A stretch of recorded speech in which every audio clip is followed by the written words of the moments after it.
What's happening, nerds? 1, 2, 1, 2. Can you nerds hear me? All right. So,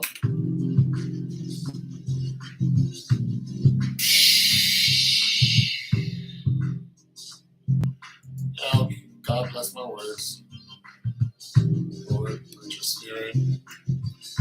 Let your spirit bless my words, Lord God, because you're the one giving me these dreams. All right. So, I want to cover a couple dreams I've had. The one I had last night is really interesting. And it was definitely about hell and some demonic influences going on there. But the way it was presented to me made me really think about it.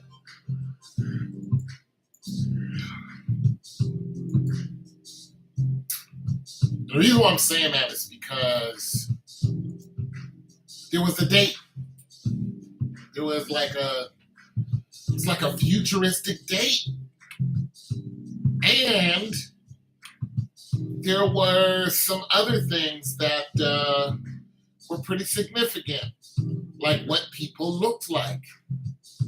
Usually his dreams about hell, I can tell you, I was here, I was there, I did this, I did that.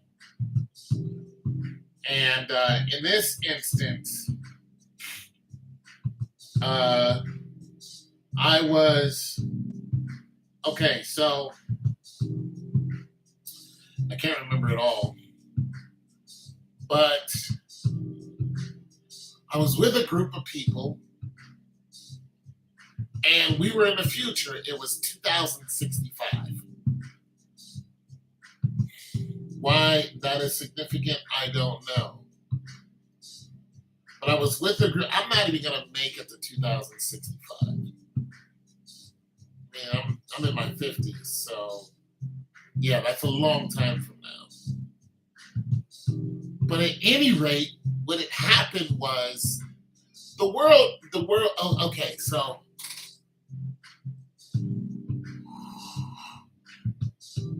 we know that everybody's digging a bunch of tunnels, right? And what happened is the military, specifically the Asians and the Europeans had a conjoined military, meaning the Asians and the Americans. Why, I don't know. But if you really think about that, why would China and us, or people that two countries that are going at it come together? It's because the enemy of the enemy is my friend. So something else was going on. But nonetheless, I was in the military, and what happened was the Chinese had dug a tunnel into the earth, and it went too far.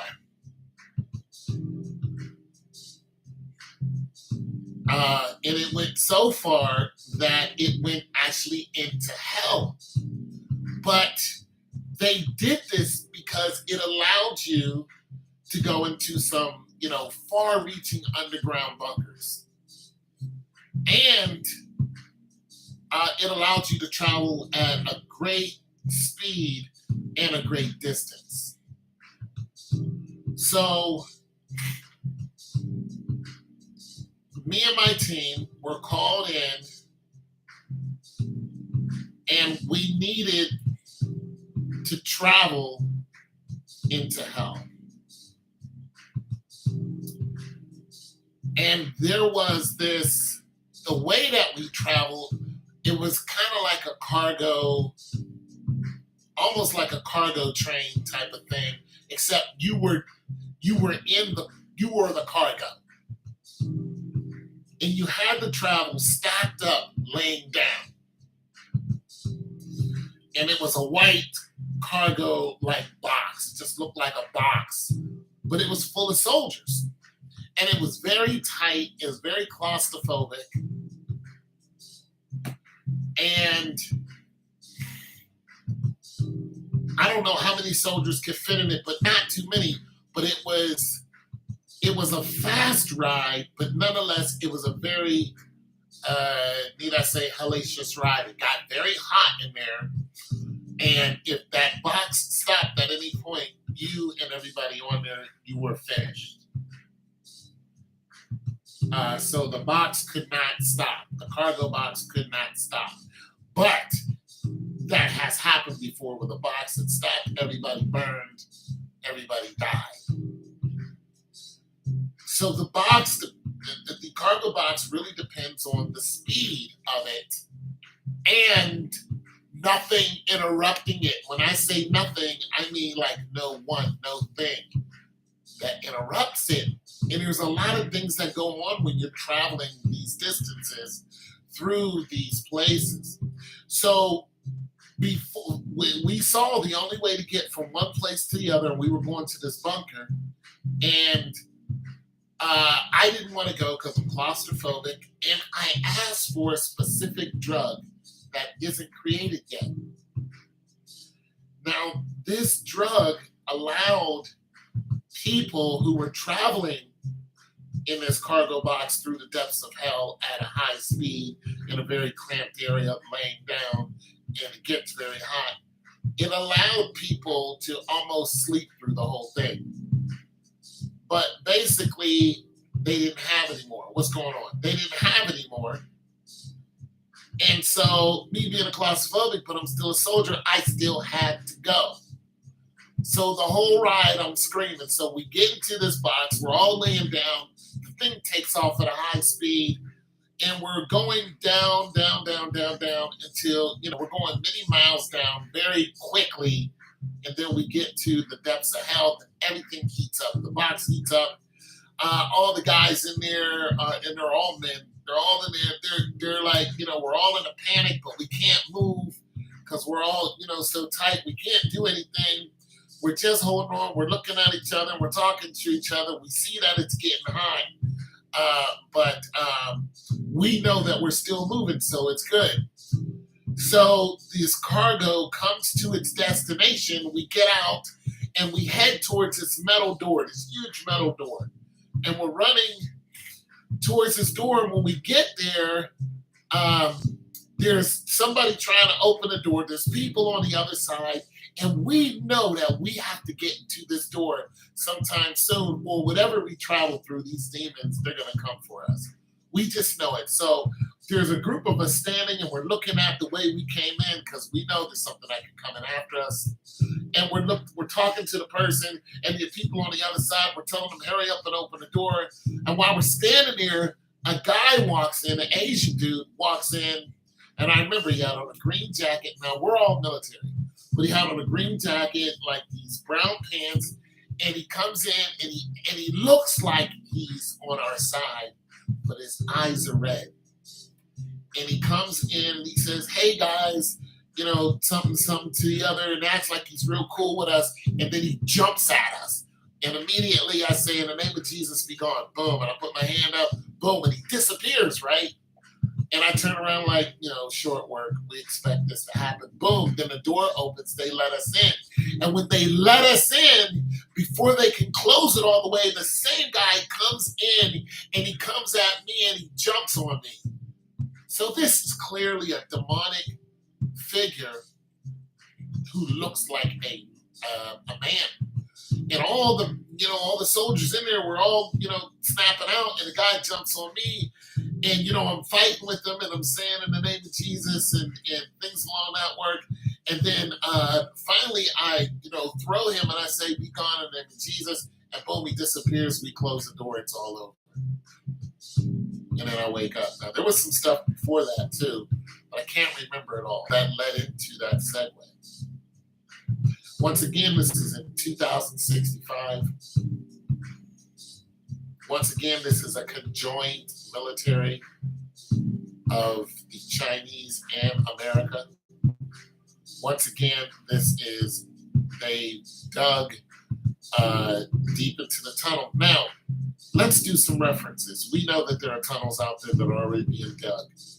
Also, if you never heard of this, it's called Mel's Hole. This guy named Mel, he had some property. There was a hole on his property, and what he did was he started throwing things down the hole. I feel you, brother.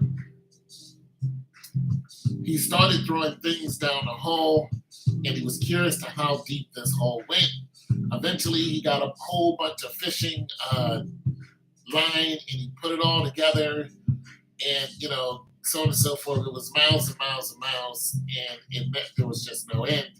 Also, there is the people, or the people that were trying to figure out how far we can dig into the earth. They dug 9 miles deep, and then they had a recording, and it sounded like it was nothing but hell down there. You can hear people screaming, so on and so forth. Also, you have the Bible that talks about Jesus went into into the earth for 3 days, blah blah blah, before he came up, and of course he went to into hell. The Bible also talks about hell being a waterless place where demons go into.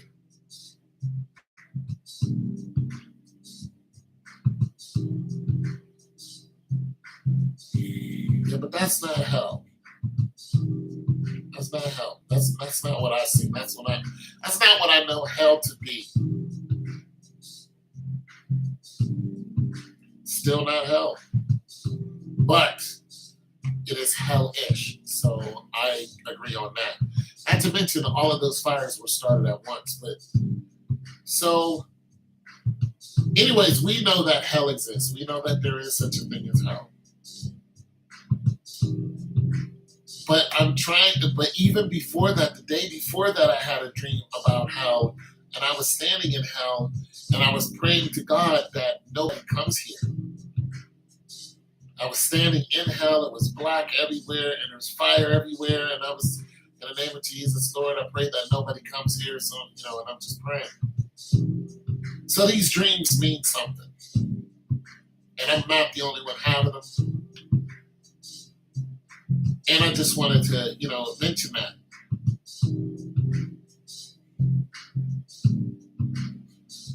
Oh, there's 100% headed for destruction. I agree with that 100%. And the reason why I'm talking about these dreams, because God's given them to me. But why the dude was an Asian, I don't know. The underground bunker, I don't know. We know that there are underground bunkers. So I'm speculating that the underground bunkers that they're digging, they're going to dig too deep. Now, whenever we look at something that is, we know it's fantasy, it's fanciful, and things along that line. We know that those fantasies come from somewhere. There's nothing new up under the sun. And when you watch The Lord of the Rings, when you look at the lore of The Lord of the Rings, you'll know that the dwarves that lived in the mountains, what they did was they dug too deep into the mountains. And what happened? They discovered there was a creature living there. What was that creature? It was a Balrog. A Balrog is a demon. So when you look at that, you go, oh, that's just a story. Now you're starting to think, that's not just a story. We know that CERN exists and all this, but we know that they are digging into the earth. They've already done it. They dug 9 miles deep, and they discovered that there is something down there with a lot of people, and they're screaming their asses off. I still think that people are digging, and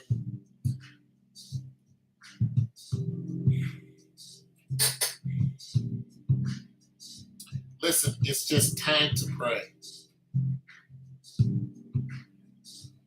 I think that whatever they dug into and are continuously digging into has made its way to Earth. Now let's stay on that same frequency, and let's look at what recently happened. there was these Latino people, and I forgot it. I don't know if they're in California or whatever. Latino family. They were out back, dad, son. Son is in his 20s. Mother and brother and all that. They're fixing on their car out in the backyard, and something crashed in their backyard. Came down, hit the ground, shook the earth. They all went out, they're all trying to see what it was. They said that these people, these creatures, jumped out of basically a spaceship. And they said that the creatures were 10 feet tall. They said actually 10 to 12 feet tall. They said they were very tall. They looked right at us, so on and so forth. Of course, we don't have any pictures of that, but we do know that there was an object that crashed, and then the object, they got back into this object and disappeared. We know this because the police officers both seen it. They were both called to the scene, but they saw it coming down. So they answered the people's call. They said, what happened? They said, look, these guys jumped out. They were tall. They were gray. They were like 10 to 12 feet tall. They scared the hell out of us, and they jumped back in their ship, and then they took off. There's also camera footage of, the light of it coming down, and when it crashed, it made this huge boom and all that. Listen, I think that these creatures, whatever we've dug into, I think that they are coming planet-side. Well, they're already planet-side. They're in the Earth. I think they're coming out of the Earth, and they're making themselves very known. And I think some of these creatures have terrible intentions for us. I think they are hellish creatures. Now, I do understand that we are in a state of crisis with all the murders, with all of the just disregard for God, with the trans this and the homosexual that, and people just completely disregard God. We have the fires that are covering New York, or probably going to be in New York, but they're in Canada. We're dealing with that. Tony, you need to write books. I wrote one, nobody read it. And listen, these fires, I don't think they're by accident. They had a video showing, I'm serious too. They had a video showing all of the fires were started at once. Something else. Today, some guy from the fire department came to our apartment complex, and he came to our fire extinguisher. I went outside and talked to him because our area has been flooding, and the floods have gotten so steep that my truck is parked on the side of the road, that some people said the water was so steep. When they saw me the next day, they said, hey man, your car might not start because the water was almost up to your engine. This is a Chevy truck we're talking about. So I told, the dude, I said, hey man, is the city going to do anything about this? Because something's going on up under us where the water is not able to flow freely. It should not have flooded that much. I've been living here for years and never seen it. He said, listen, you might be beating a dead horse, but you can go down to city council and tell them what's going on, but they're probably not going to do anything about it. Now, he also said during that rain, when the rain came down that same day, we had cars that were actually stuck in the rain. They were flooded out. People were flooded out in the rain. I live in Ohio. It's flatland. All right? It's flatland. We don't have a lot of hills here. So if we get a major downpour, then it's highly possible that we could be flooded out. when you start making beats, I have a few requests. I already do make beats and I sell them for $100.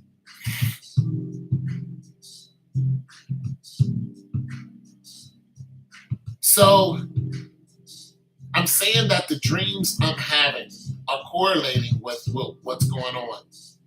And a lot of times people have dreams about hell and heaven and things that are going on. And, they keep them to themselves. You're not supposed to do that. You're supposed to tell people about it, even if it's one person.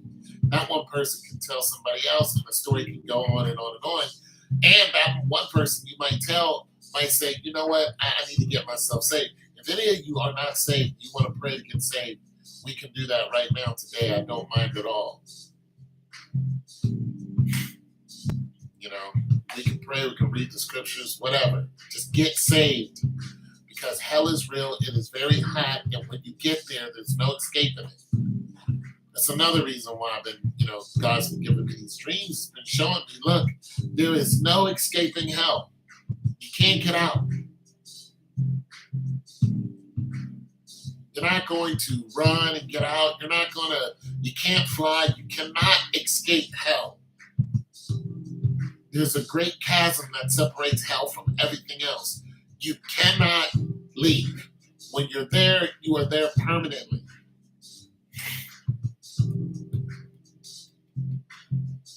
Another thing is, our military is not our military.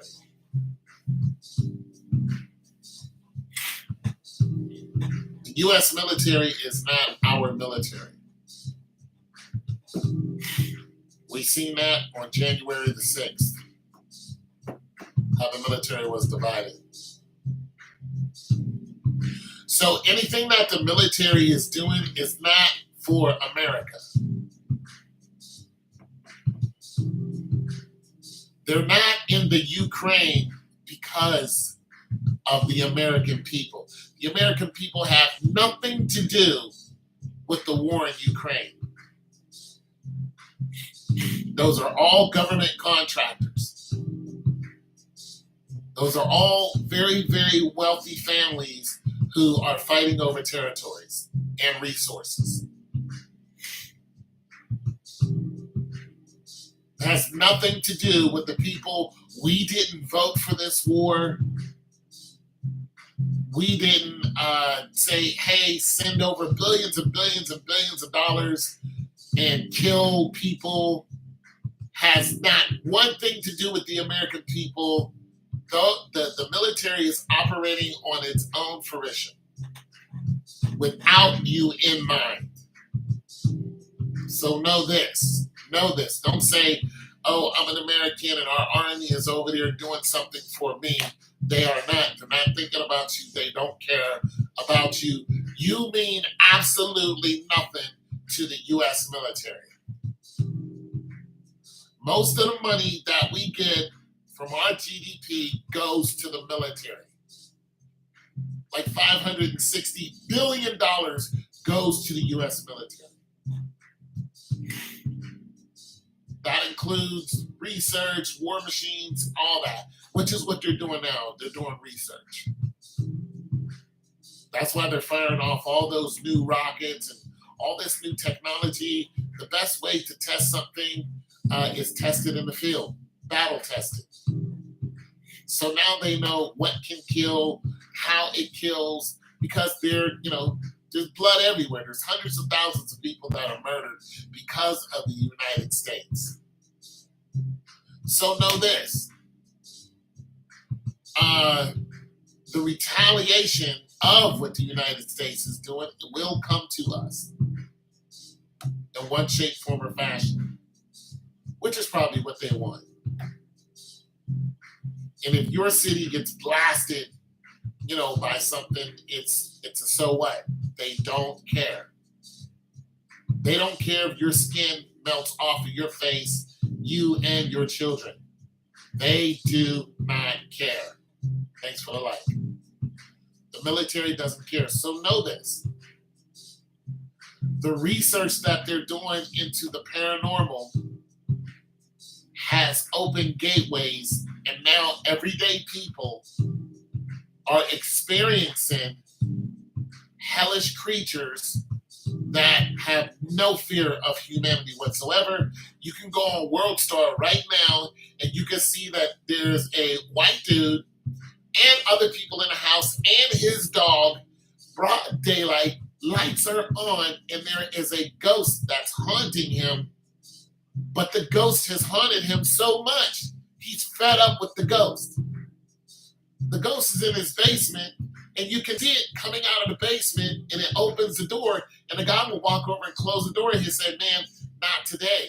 The ghost will open the door and then flash the lights off, and he'll say, look, I don't have time for this today, and close the door. And the door will open again, you'll see the ghost, and he says, look, man, just go away, whatever. You'll close the door, and then the door opens one more time, and the guy goes to close the door, but not the ghost, this black figure, you can see it come up the stairs, and then it finally shows that it's actually coming out of the basement, and they run for their lives. This is no accident. Shadow people are real. These apparitions that you're seeing, some out of the side of your eye, that's not a mistake. These beings are tangible. They can disrupt your house. They can throw things around. They do not care anymore that you see them. You know, I was looking at Terminator 2 Tone and the movie points. What would we should be doing? What do you mean by that? Like, how should we be defending ourselves? Well, I mean, it's very clear that these military people and what they're doing has awakened some things. They dug into hell.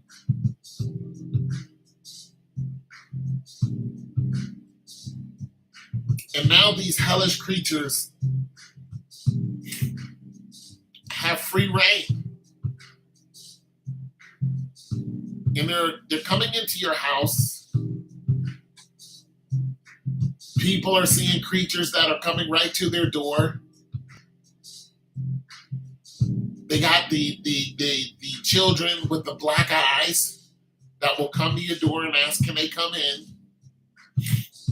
You have the babushka lady, the dancing lady.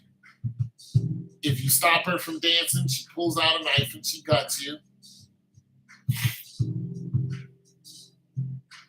These are hellish creatures.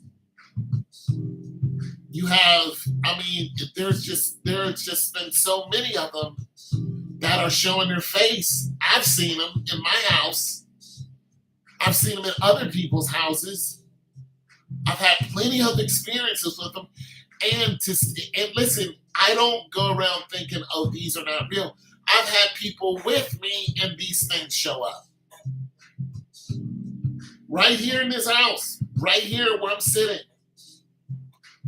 I had a young lady over and we were, both talking. I told you guys this before in case somebody's listening who I haven't told the story, but we were looking on the internet, talking about giants and, and stuff like that. Look how the mountains are shaped. And we're just like, something's not right here.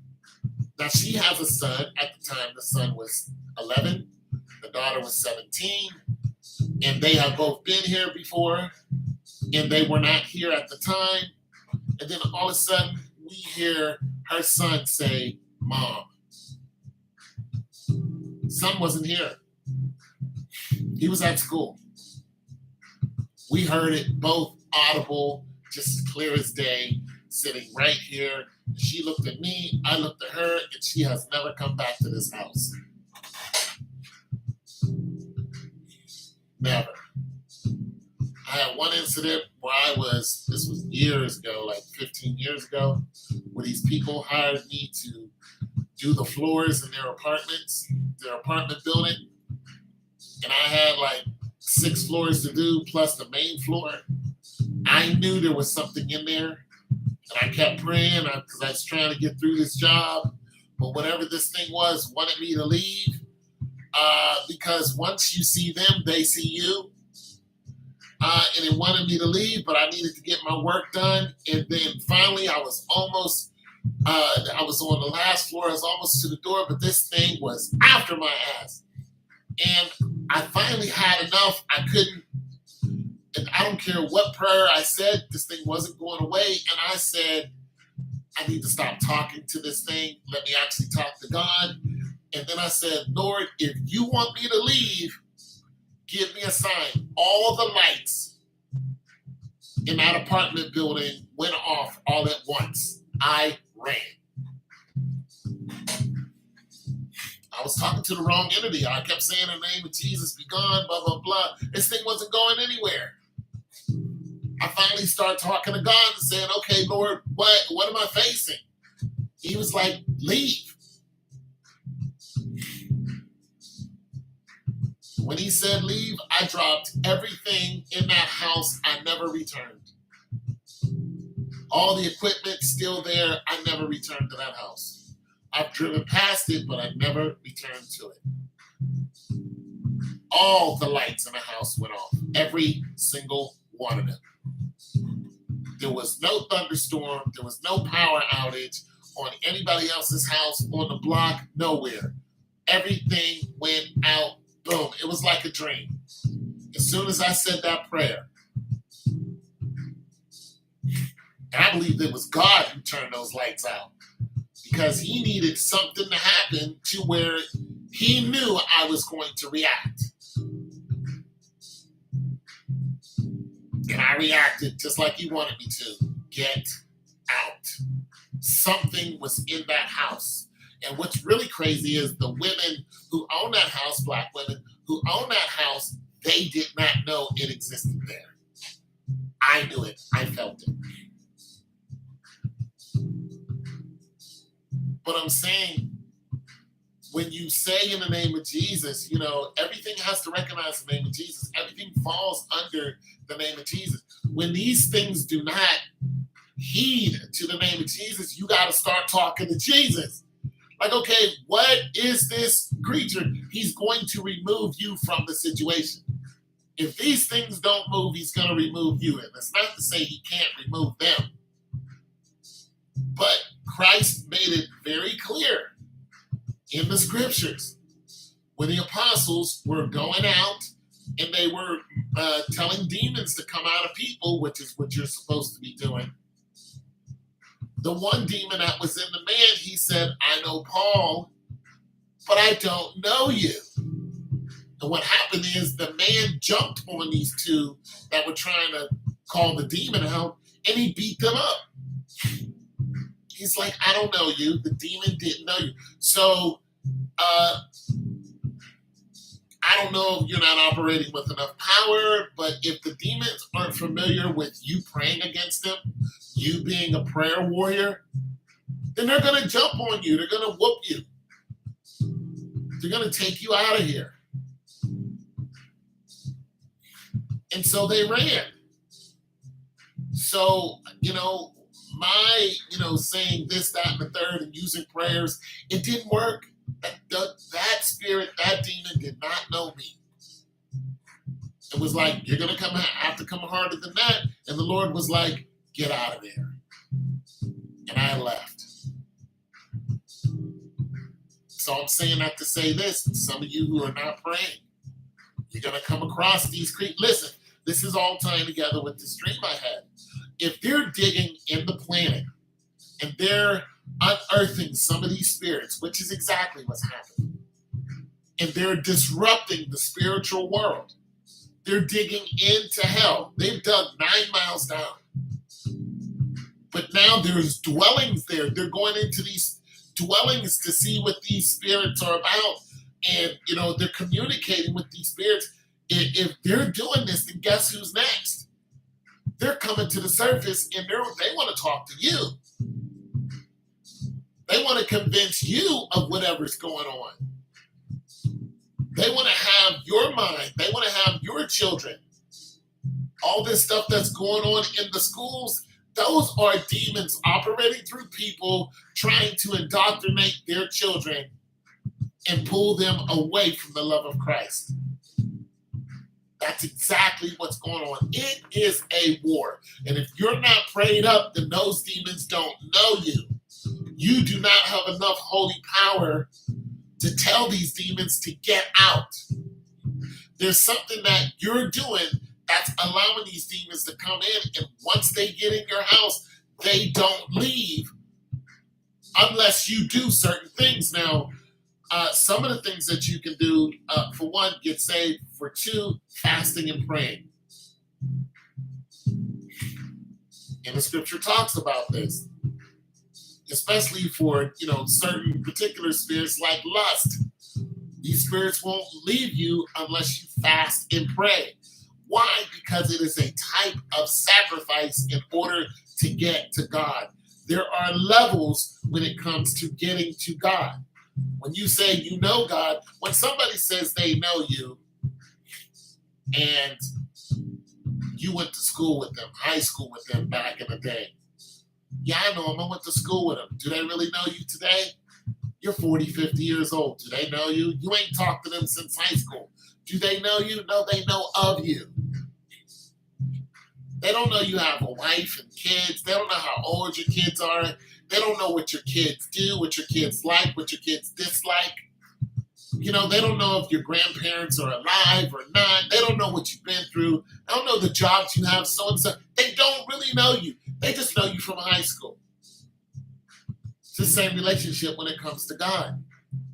Some of us have a very distant relationship to God. And if you do, and these people keep digging into the ground, and these demons start popping out and popping into your house, well, your distant relationship to God is going to be very clear to them. They're going to say, we don't know you. You never prayed against us. You never said one word against us. When you're listening to Megan Thee Stallion, you're not praying against us. You're for us.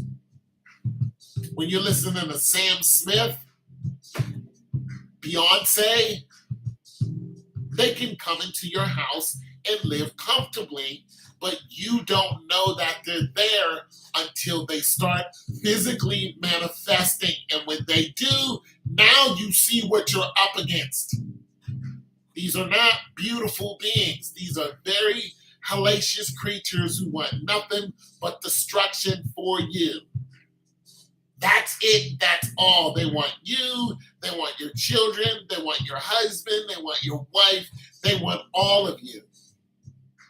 And if you're not praying every day, then some of you are in big trouble.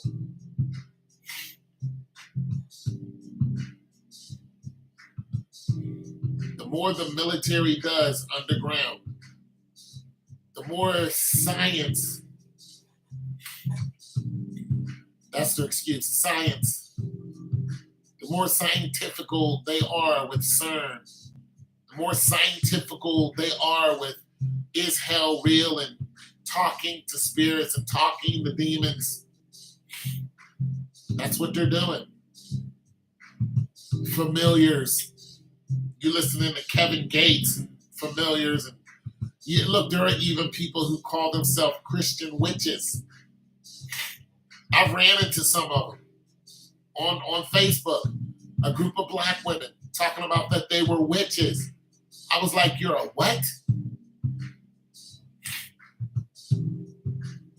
You're a group of who? You got all kind of people trying to deny that Jesus, Yeshua, the Christ is real. You even got, you got some people with compelling arguments. One guy said, show me one burial of anybody that's mentioned in the Bible. You have very smart people out there who will try to keep you away from the love of Christ. Listen, you are safer knowing Christ than not knowing Christ. See, this is the difference between these people who come up with these very interesting arguments and all this. Do you still listen to secular music? No, I do not. No, I do not. Now, do I like some of those beats? Absolutely. I love the creation of beats. But I do not wake up and turn on secular music, I know that it's out there. I know some things are famous, but I don't. I listen to a lot of just pure beats. I listen to when I'm in my car. I like to listen to neo soul beats because I just like the beats. You know what I mean? But I don't necessarily listen to any one person at all. At all. I don't turn on any radio station.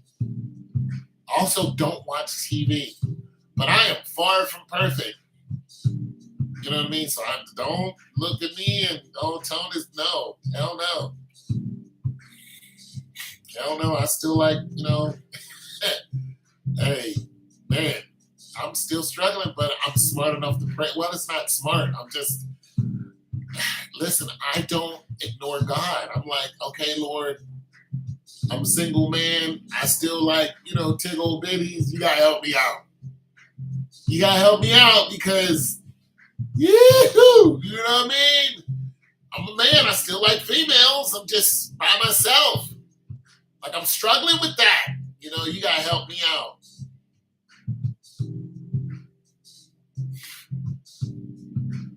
Nah, I don't. Project Pat is cool, but I don't listen to it.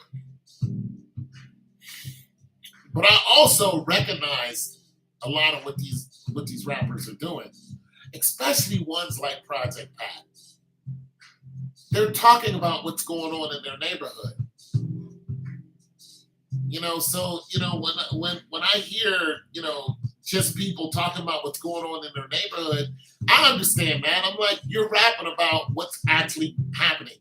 But the ones who I really think are just, so demonic are the ones who are lying about what they're going through and or what they did, and the ones who are perpetuating violence, murder, debauchery. I'm going to go do this to your woman.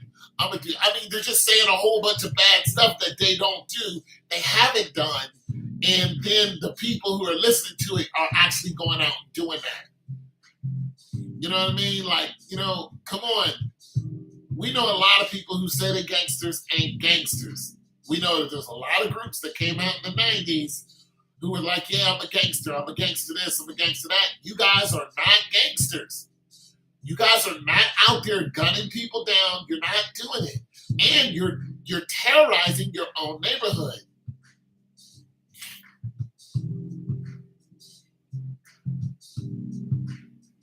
Yeah, the flesh is weak. Yeah, I still like females. I just don't go out looking for them.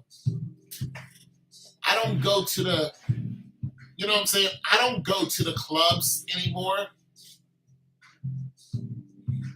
I don't. Now, did I like the, girl, bam, bam. Yeah, I can't break it down no more because I got bad knees, but, I was okay. I was okay on the dance floor, but let's just face it. God's not in the club. God's not in the club. He's not there. God's not at these concerts. He's not there. You know what I'm saying? I knew if I kept going to the club, I'm going to, keep messing around with people who were not interested in what God had to say. And they wanted to be separate from God. And I don't want to play that game. Now, do I miss beautiful women? Absolutely. Every day. I wake up, I miss being around beautiful women. I miss it. I spent the majority of my life being around beautiful women, especially because I was an athlete. So track and field, football, and all that stuff. Yeah, salute, Capers. Good afternoon. So yeah, I miss being around beautiful women. But when God starts giving you dreams about hell and saying, listen, this is what's going to happen to you, and you have a dream that you're in hell with the woman that you're sleeping with, who you're not supposed to be sleeping with, and I was like, okay, I need to stop. I was like, I need to stop. But I was like, Lord, look at her and look at me. I know I'm average. I've said this over and over and over again. Only thing that's not average about me is my height. I'm 6'2". I know I'm an average looking dude. I'm okay with that. But when beautiful women come to average looking men, what happens? They get trapped by the beautifulness, especially when she's ready to give herself to you. The problem is none of that is ordained by God. Some people even marry these women and then they find themselves in divorce court. Or they find themselves in a terrible, terrible marriage because that woman is not of God. She wants nothing to do with God. Or man, you can be an average woman and this comes across, but most likely it happens to men. There's a lot of very beautiful single women out there, but the problem is they are not about Christ. They're all about themselves. So they'll look at somebody, they'll target them, they'll tell them whatever they want to hear. And once that guy is submitted to them, they come into the guy's house, they've been there for so long, whatever ties they have, now the woman is like, this is my house. I've met women like this. They're like, this is my house. It's like, you didn't pay a dime for it. It doesn't matter. This is my house. And they've even kicked their husbands out and brought their boyfriends in. I've seen it over and over and over again.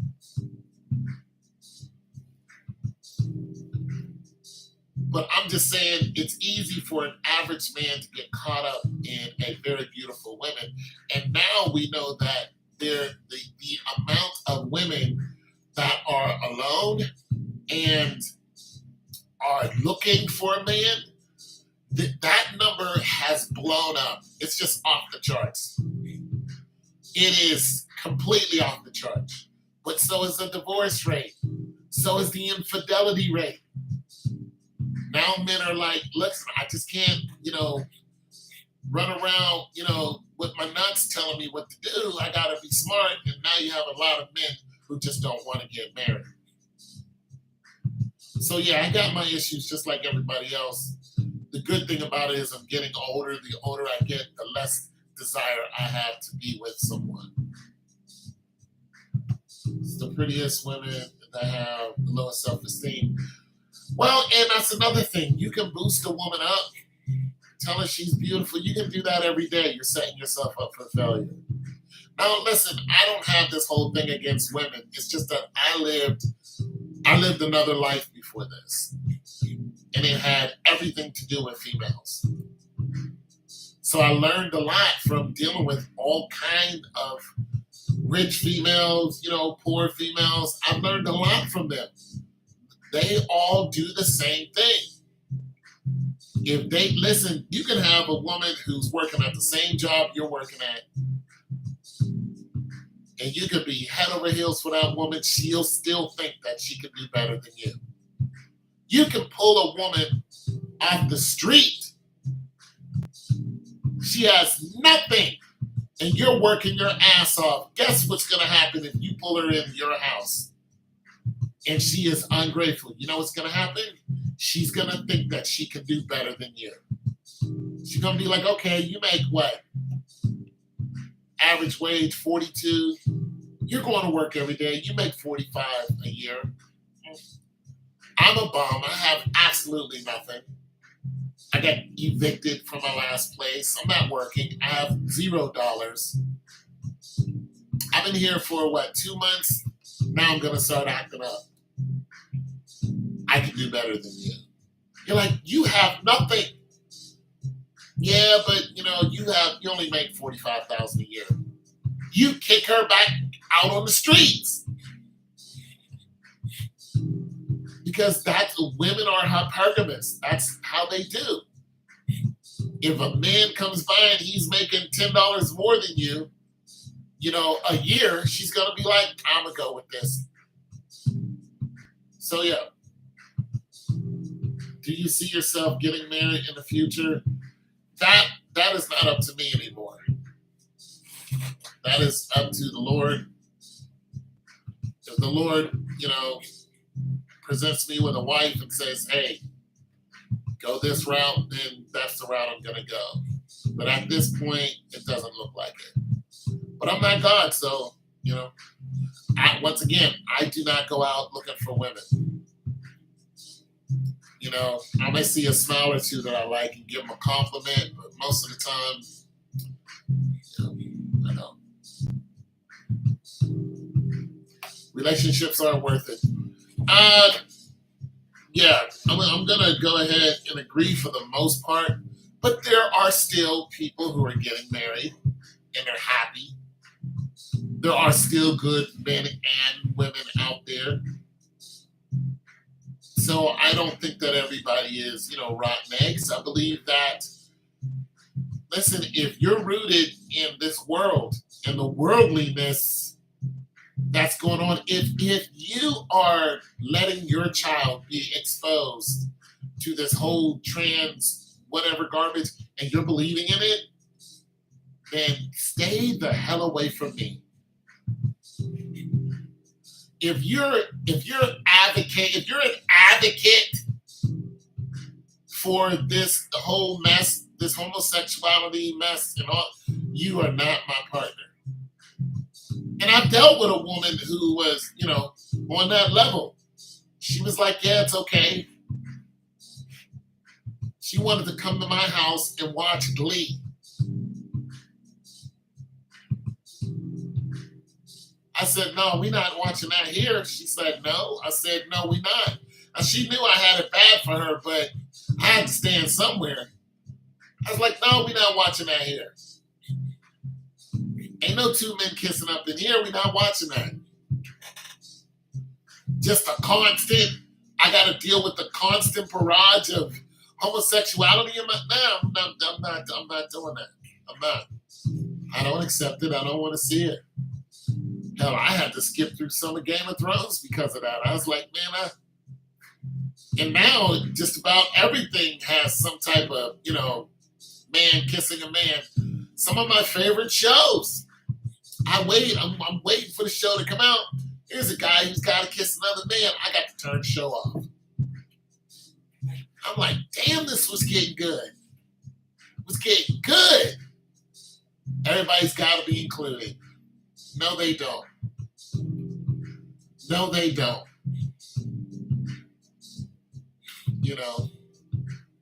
No, not everybody wants to see that. The woman who was hired for Bud Light, that goofy chick who hired Dylan Mulvaney and paid him an ass load of money. She just got fired.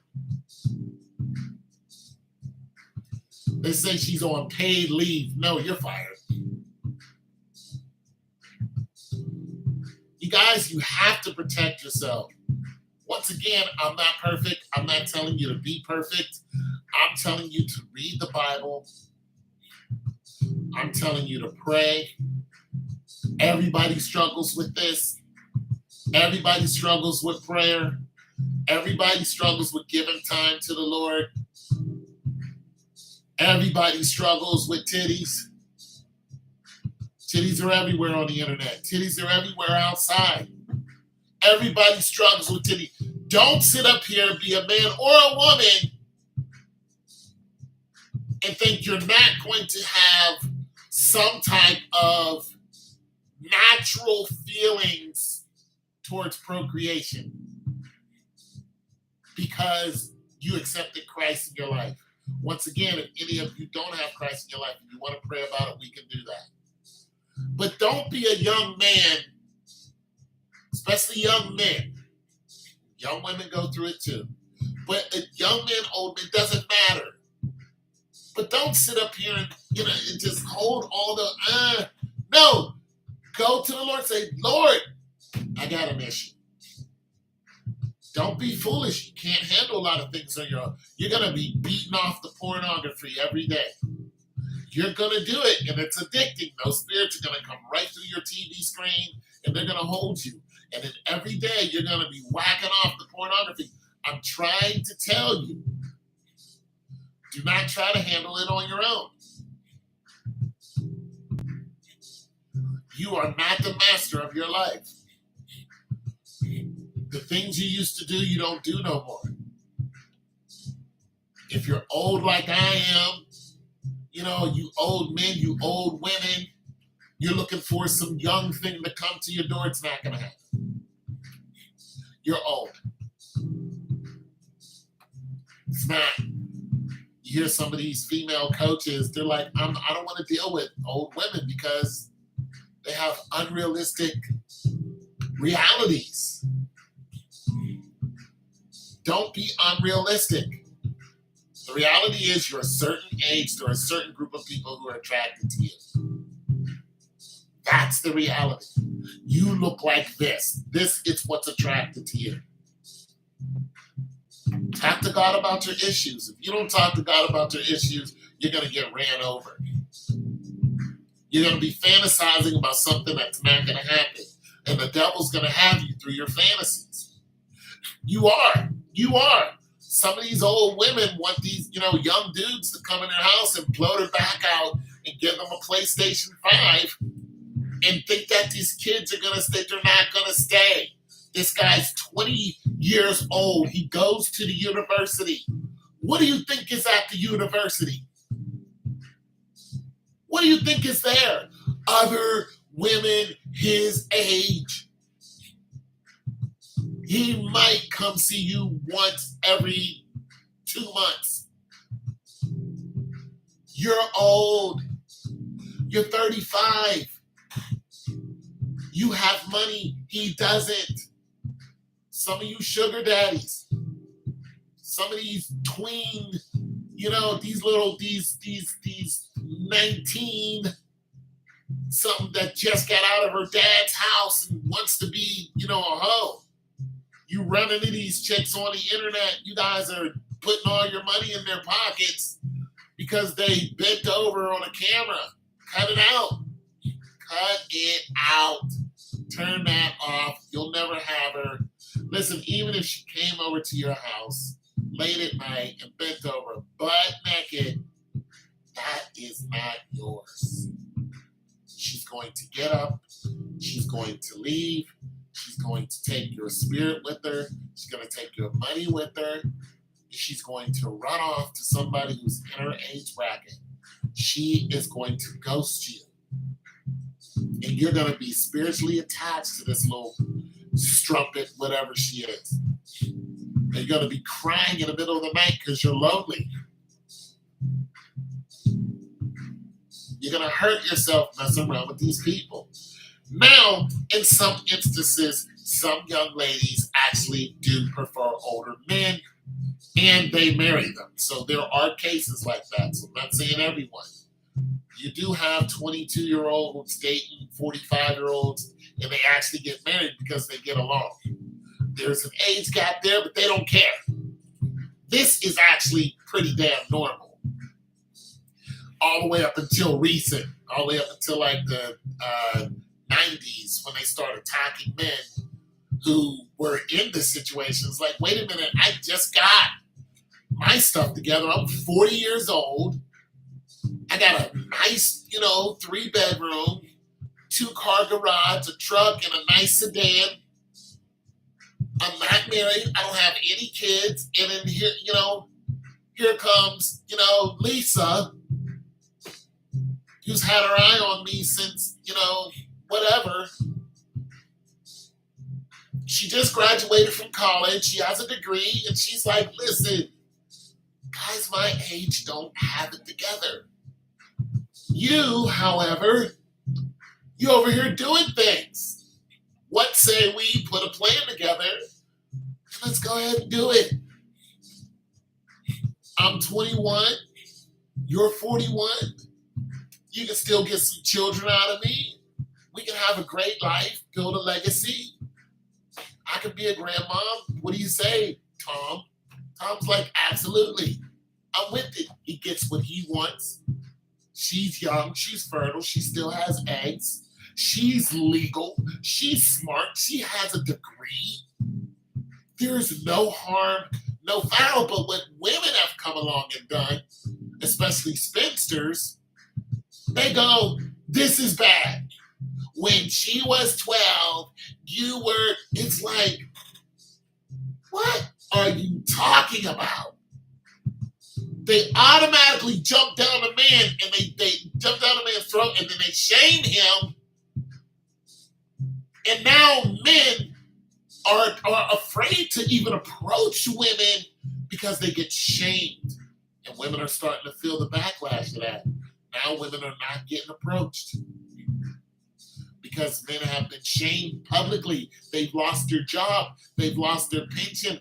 Men have gone to jail. You just had a case where a woman lied on a man. And I was listening to Piers, and the woman was saying, listen, if this woman goes to jail, because over there, you can go to jail if you lie on a man. I don't know if any of y'all knew that. In Europe, if you lie on a man and said he did something he didn't do and they find you guilty, you go to jail as the female. And this female was like, I don't think this woman will do good in jail. Who does good in jail? Pierce was like, well, wait a minute. You would rather this man go to jail for 20 or some odd years than this woman who told an absolute lie? See, that no accountability. They don't think that they should be accountable for the lies they say. See, over here, a woman can tell a lie on a man, completely ruin his life, and nothing happens to her. Stay in shape, take your vitamins, don't stress. You'll be, yeah. I'm just saying that there are older men who are very attractive, and there are very young ladies. You guys ever seen the movie The Green Mile? You ever seen the movie The Green Mile? There was a security guard, not Tom Hanks, the other guard. He was a police officer, security guard. He was supposed to be like the antagonist somewhat. That guy married a teenager. Legally. They're divorced now, but he married a teenager. He was 40 years old. She was something teen. And he legally married her. Now they got divorced, but it did happen. So I'm saying there are women who are in college who can vote. Yeah, there are women who can vote. They're in college. They are actively, especially now, they are actively seeking older men who have their act together. They're actually doing it before then, but just for the stream, I'm going to talk about college instead of high school because we all know that everybody gets up in arms about high school. But there are females in college, I'm talking freshmen. They are actively looking at 35-year-old men. If the man has his act together. But the same cannot be said for women who are 35. There is not an influx of men who are seeking out 35-year-old women to marry them. Why? Because of fertility.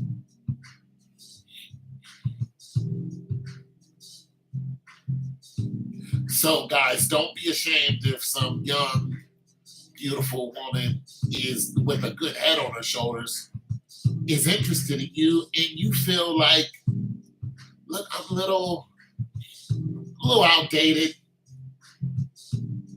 This might not be.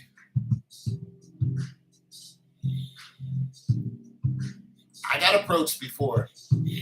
I've been approached, and I was like, all I could think about was the shame that I would receive for dating her. I was like, I can't do it. I want to marry a younger woman when I turn 40. Listen, it's highly possible. I was approached at 36. She's like, I'm 18. What's good? She's like, marry me. Let's go off and have a bunch of children. Now, 30 years ago, I would have done it. But all I could think of how much shame and ridicule that I would receive if I took her. And when I say she's like, listen, I'm a virgin. Like everything, and I didn't have no money. Yeah, I ain't had no money, but I would have figured it out. She didn't care. She's like, listen, she's like, I don't care. I'm 18.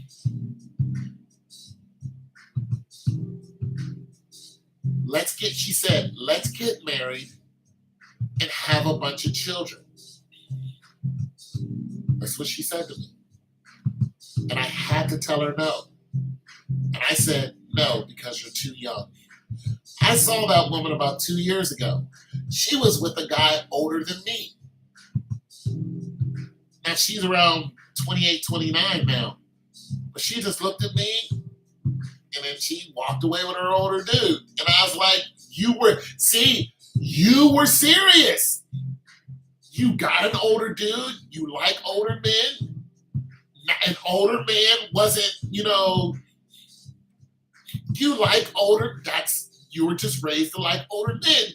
And she found one and she's right with him. So guys, it does happen. And the woman is not, stupid or, no, she likes older men. And she said, let's get married. She didn't say, let's go off and fornicate. She said, let's get married and have a bunch of kids. She realizes that I'm in a peak of my fertility. We can get out 4, 5, 6 kids before I'm 35. Nothing's wrong with that. You're married. This is your wife.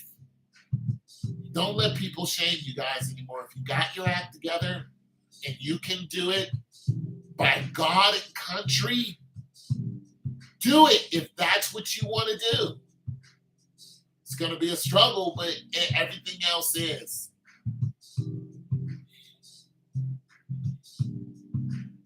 Yeah, don't focus on it. Yeah, once you get to a certain level, then that stuff just comes to you. Yeah, once your money is together, they come to you. Yeah, I'm 55 years old. I'm using those next 5. I'm trying to tell you.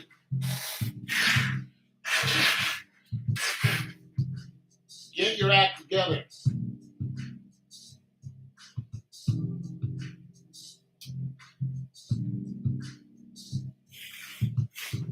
I done shoot a couple young ladies off. Shooting them off. Shooing them right off, like, get out of here, get away from me. Some of them you gotta shoo them off because it's nothing but it's bad, it's all bad. But the other ones that are of age, if you have the money, you can take care of them, you can protect them, you can take care of children. You got your own thing going on. You're a hard worker. You're a good man. You're not looking to cheat on her or do her wrong. You're actually married to her by God and country. Then look, if everything's legal across the board and it's ordained by God, I don't see why you shouldn't do it. No, I am 55 years old. The reason why I look younger is because I don't have any gray hair. Okay? Every now and then one will pop up and then it'll fall right off of me. I don't have a head full of gray hair. Also don't have a bunch of wrinkles. But that's because I don't live a stressful life. I don't have a lot of money either. But I do not live a stressful life. I do not get up and I'm full of worry. I don't do it. I also don't drink. I don't smoke. I don't hang around stupid people. I don't go to places where I know drama's gonna be. I don't listen to negative music.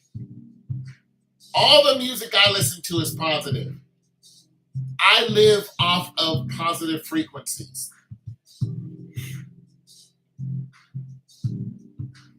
I do.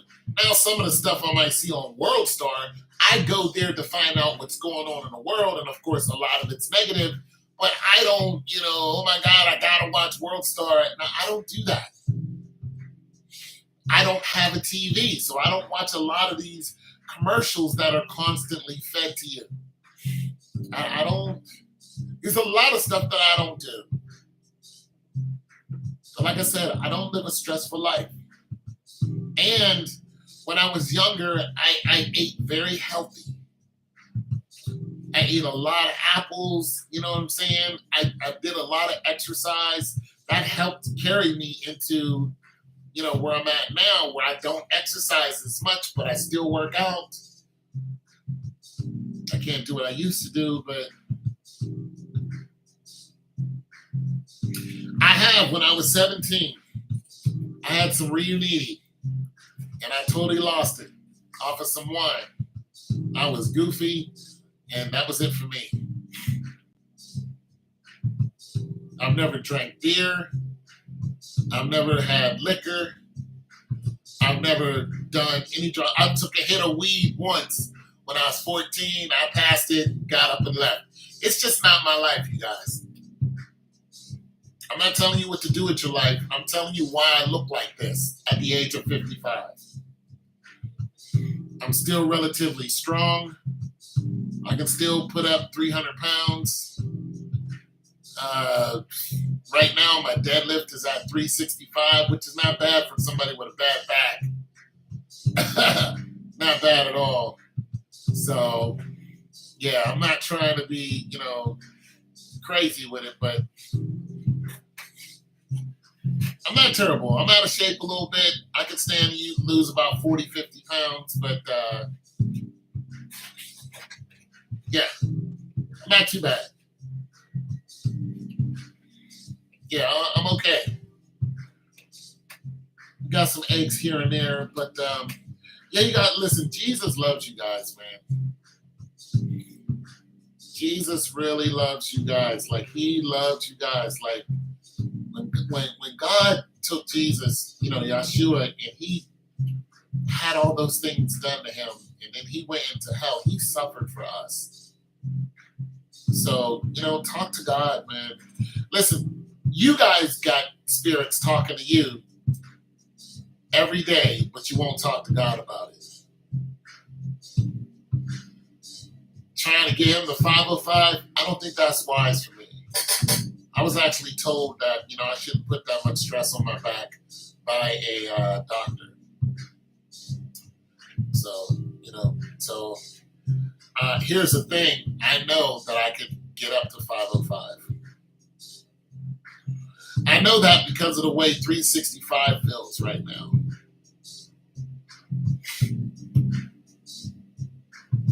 And not too long ago, I wasn't able to do that. Like, I know I could do 405 right now. I know I could do it one time, bang. But, like I said, I have some conditions that, yeah. So I don't think I'm going to go up that high. Now, I have been looking into some ways to make me better. Yeah, I mean, there are stem cell research. There's some stem cell research that has been going on that's interesting.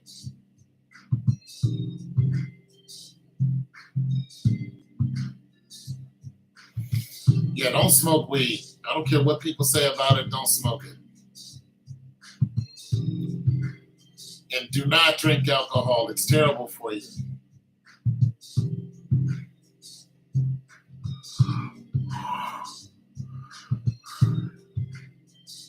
Some people are going to go, well, Jesus drank wine. Well, listen, if that's what you want to do, that's up to you.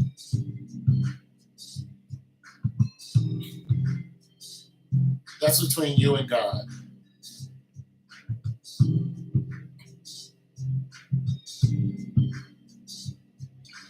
Well, the thing about it is your muscles may be still strong, but there's a few things in your body that do not recover.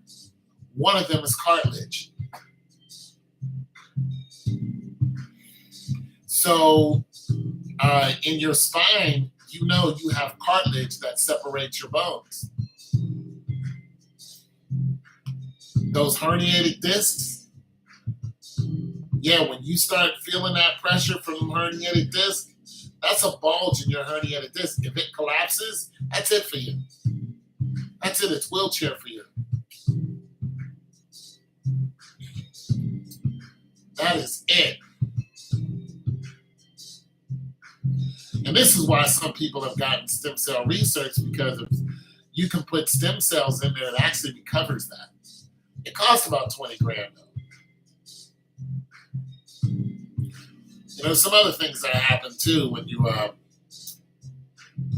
take stem cells, but there's a whole controversy with stem cells because they're saying a lot of it comes from abortions, and we know this is the truth. So there's that. But nonetheless, if you got a buck or two, and that's the route that you go,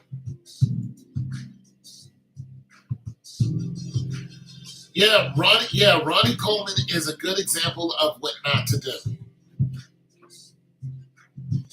He is the perfect example of what not to do. However, Arnold Schwarzenegger is the perfect example of what to do.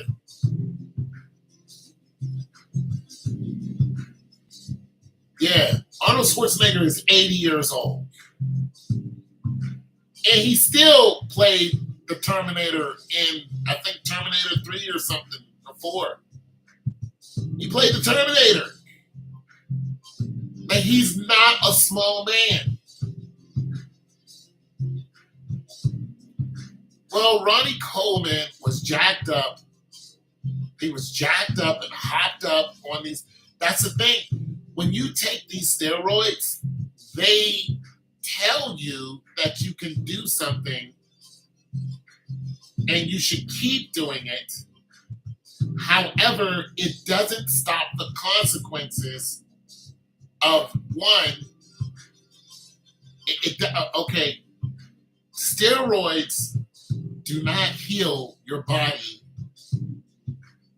as it's breaking your body down. It doesn't heal all of your body. So you'll go, oh yeah, it's healing my muscle. It's helping me with recovery. You can take like Sharapova. Sharapova was taking a steroid. She says it wasn't, but she was taking a steroid for her cardiovascular. So what was it doing? It was helping her recovery. There are a lot of track athletes and football athletes who also take that same type of steroid. It helps with their recovery, so they're not as tired. A lot of people in MMA take the same type of steroid. It makes them stronger, and it makes them last longer, pretty much. They're able to, and they're all hopped up. And you got weightlifters who do the same thing. They're just like, wow, I'm recovered already. Let me get back in the gym, and now they're in the gym. The thing about people who use steroids, you notice they're in the gym longer. They're in there longer than any normal person. Why? Because they're constantly recovering. The next day, they're just like, I feel good. They take their pre-workout. They go, shh, shh, shh. They feel like that nothing happened. Now their muscles are getting bigger because they're constantly under stress. And then pop the pre-workout, boom, boom, boom. Now they're in there twice a day for, 2-3 hours. They're just like, damn, I could go again. I feel good. That's because you're on steroids. You see them MMA fighters when they stop taking them steroids, the way they look. What did Nate Diaz say? He says everyone's on steroids. What did Chael Sonnen say? Chael Sonnen says, listen, I know what I was on when I fought John Jones, but what is he on? John Jones has been cited twice for taking steroids. Cub Swanson, steroids. Yoel Romero, steroids. He's on something else. Yoel Romero's skin, actually, they say, listen, if you hit Yoel Romero, you'll hurt yourself. Well, 80 years old, 75, 80. Yeah, be natural. I was never the fastest person, but I was always the most consistent. When a lot of guys didn't want to run, I was always running.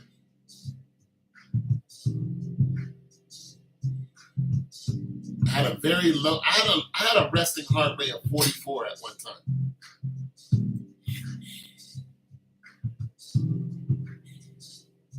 So I'm just telling God, look, the Lord loves you.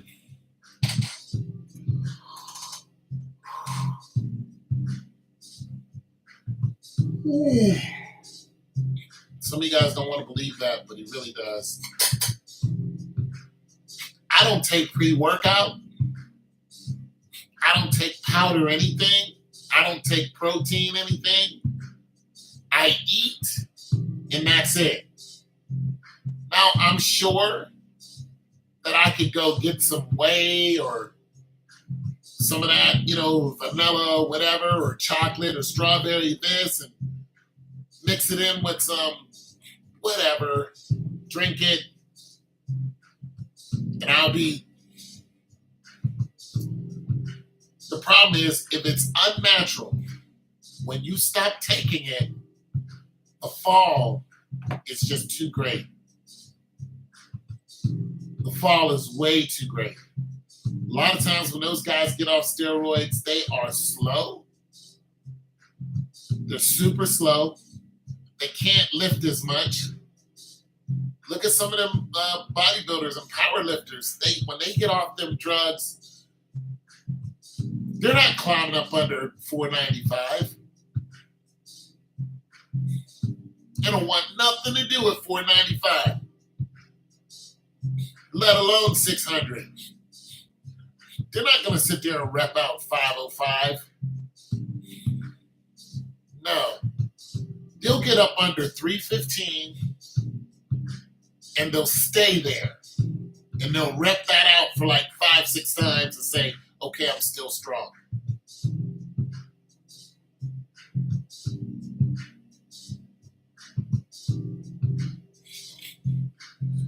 Ronnie Coleman, like I said, his mind kept telling him, look, he kept getting them dopamine and endorphin rushes. No, I started to just take regular vitamins, regular vitamins and stuff like that. I got some one-a-days around here somewhere. I'll take some ibuprofen when my back is hurting too much. But I try to get on some like men's vitamin type of kick, but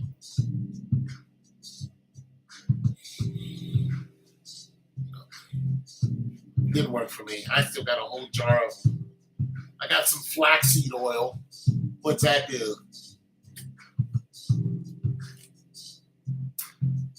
Got some of this. I hardly ever take it. I'm not going to get jacked off of flaxseed oil. I got some iron over here.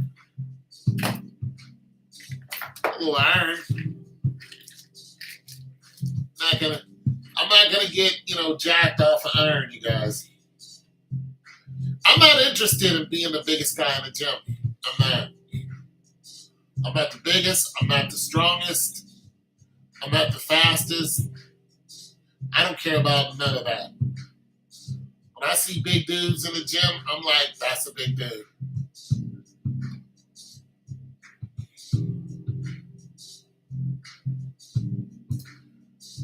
Creatine. I think I tried that once when I was younger. When I was in my 30s. You know what I did try once? I tried, I forgot what the name of it was. But it helped you cut weight. It is working. I kept popping it. Man, that stuff made my heart rate go up. I ended up in a hospital. Once I told them what I was taking, they was just like, yeah, it has this in it. That's not good for you. So I stopped taking it. That was it for me. I never took it again. But I mean, I was cut up. All my muscles were showing. I was shredded. But I was working out too. I just wasn't lifting really heavy, but I did a lot of running. It just helped me shred. Well, that depends on what gym I go to. But listen, I don't consider myself the strongest in the gym when I know somebody can walk in the gym and put 405 on there. I know somebody can walk in this gym, and I've seen them do it. I've seen guys do it. They walk in, work up to 405. I can't do that yet. I've seen guys pop out 380, 385. I'm like, I'm not there yet.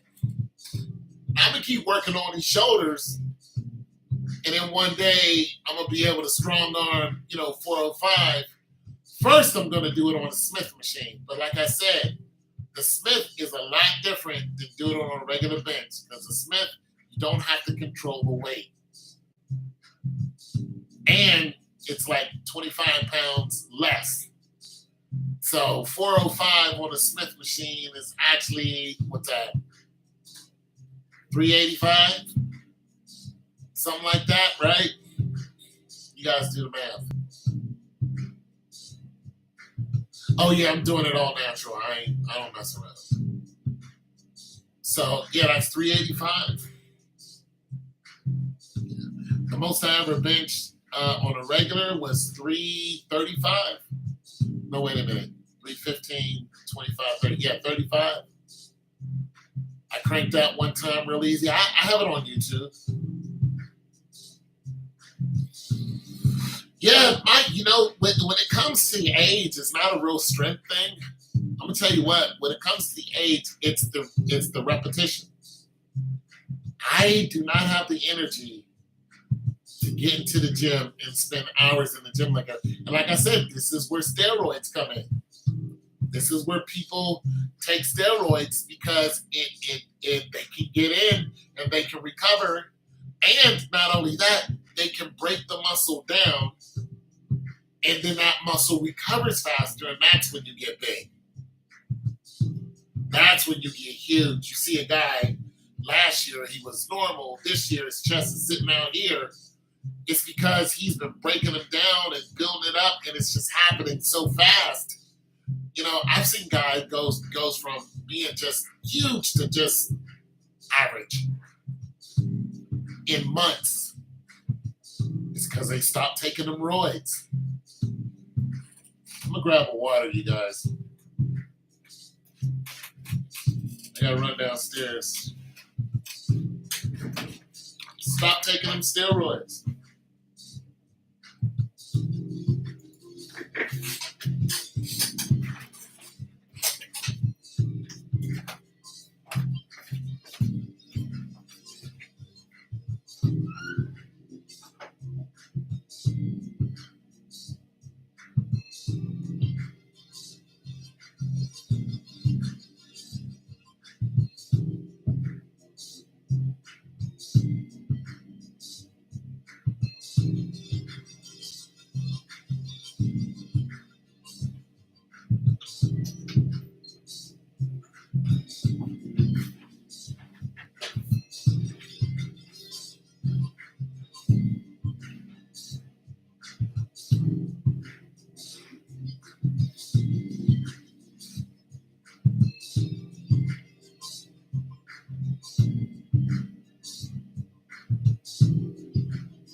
Chest and shoulders. I don't think I'm leaving the house today. But when I get back,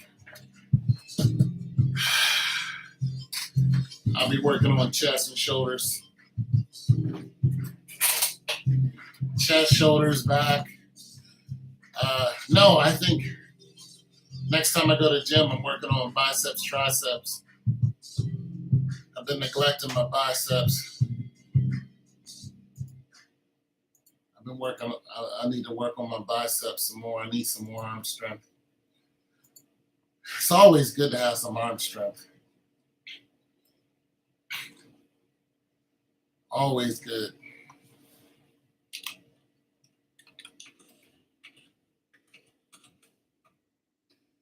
always good to be able to,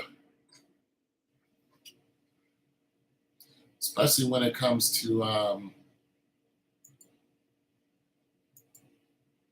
grip strength. So I was looking at this video where these guys were criticizing this dude because he had 120 pounds in two hands. He was swinging it back and forth like he was trying to curl it. And then when you start reading the comments, you start reading how every dude who's ever been to a gym recognize the man is swinging 120 pounds. He can't be no more than $160. And you guys are trying to clown him like you understand holding 120 pounds in each hand. You understand how much grip strength you have to hold it, but he's sitting up there trying to curl it. I'm like, nah, you don't tease a man like that. You do not sit there and this guy can't curl 120 pounds at 165 pounds. It's like you guys got to get real with some of these people who you're trying to criticize in order to put on the internet and try to make them look bad. Some of these guys are really, really talented and really, really strong, but you're too busy trying to get your algorithm going on. You're not even noticing that, but we noticed because we can't do it. Now, can I pick up 120 pounds in each hand? Yes. But is it heavy? Absolutely. It's heavy. Yeah, it's raining. Yeah, it's raining. Yeah, it's 120 pounds heavy. Absolutely. My goal is to put 100 pounds over my head in each hand, sitting up, military press. I can do it with 75. I can do it 5 times with 75. I can do sets of it. So 100 pounds isn't far off. So, but like I said, I'm working on my shoulders because I know that the reason why I can't bench 405 is because my shoulders are weak. And when I get them, to where I want them to be, I'll be able to power right through, 405, 415. I'll be able to just jump right on it. But you got to have strong shoulders to do that. I thought it was all chest. Nice. You got to work on your shoulders, your back, all your stabilizer muscles. 405 is a lot of weight. But you see people go in and throw up 405 like it's nothing. Yeah, because they got, all their stabilizer muscles together. Most definitely it helps. If you got weak stabilizer muscles, you can forget it. Somebody else just joined. How you doing? We just talking about, a lot of different topics. And I make music. I do that. You still haven't got 315 yet?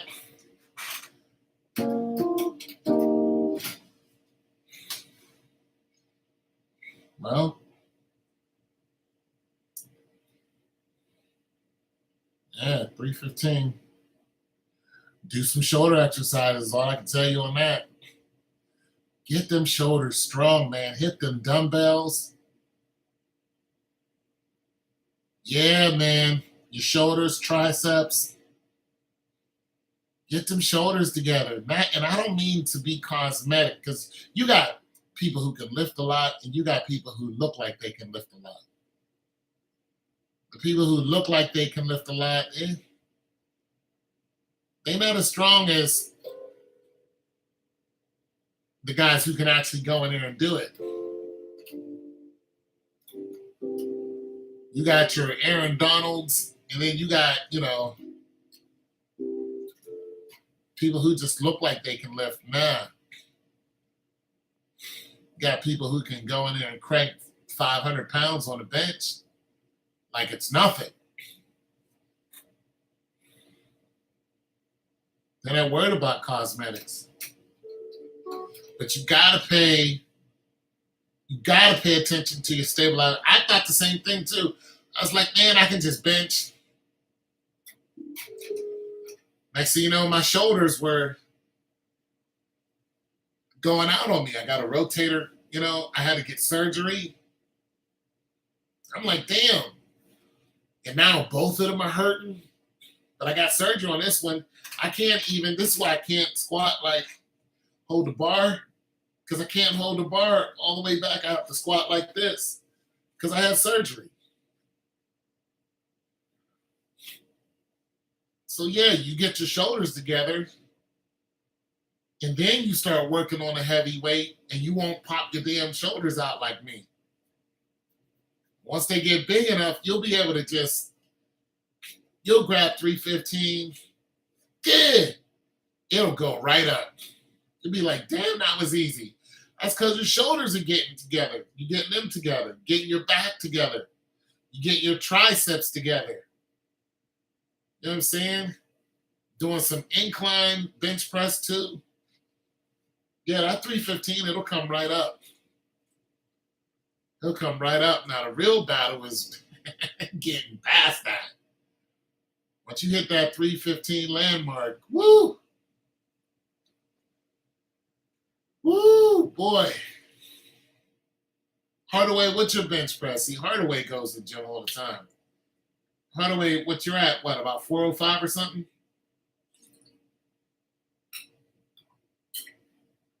Another thing, get your water right. Yeah, get your water right, man.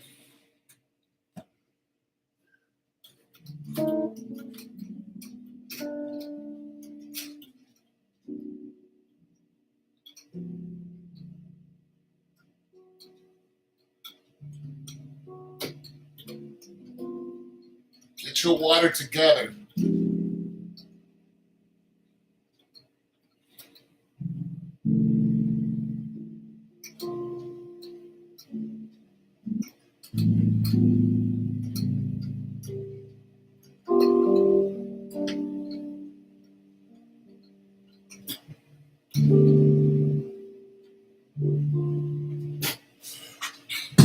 Gotta get that water in you. It's a big difference when I'm lifting and I haven't drinking any water, and then when I start drinking, I'm just like, okay, I can really feel the difference, that water in your system, man. You don't, man. You're gonna feel it. You're like, damn, I can't go as far as I used to because you ain't got no water in you.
Yeah, get that water in you.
messed up my groove. You ruined my groove.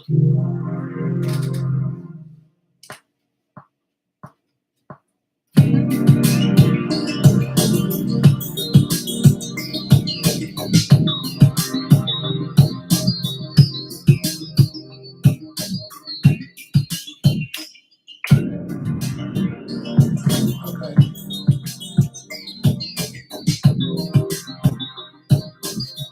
Just making some jams.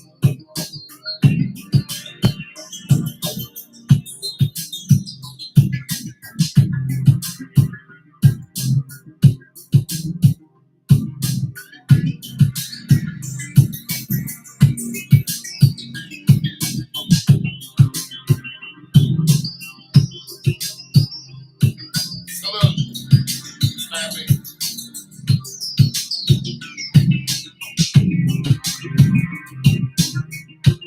What? Doing what? Take a walk to the lake.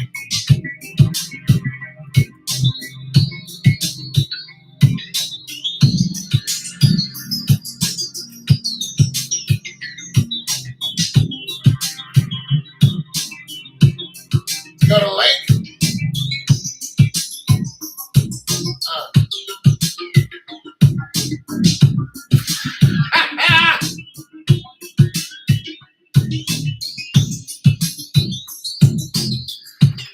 Oh, you're special.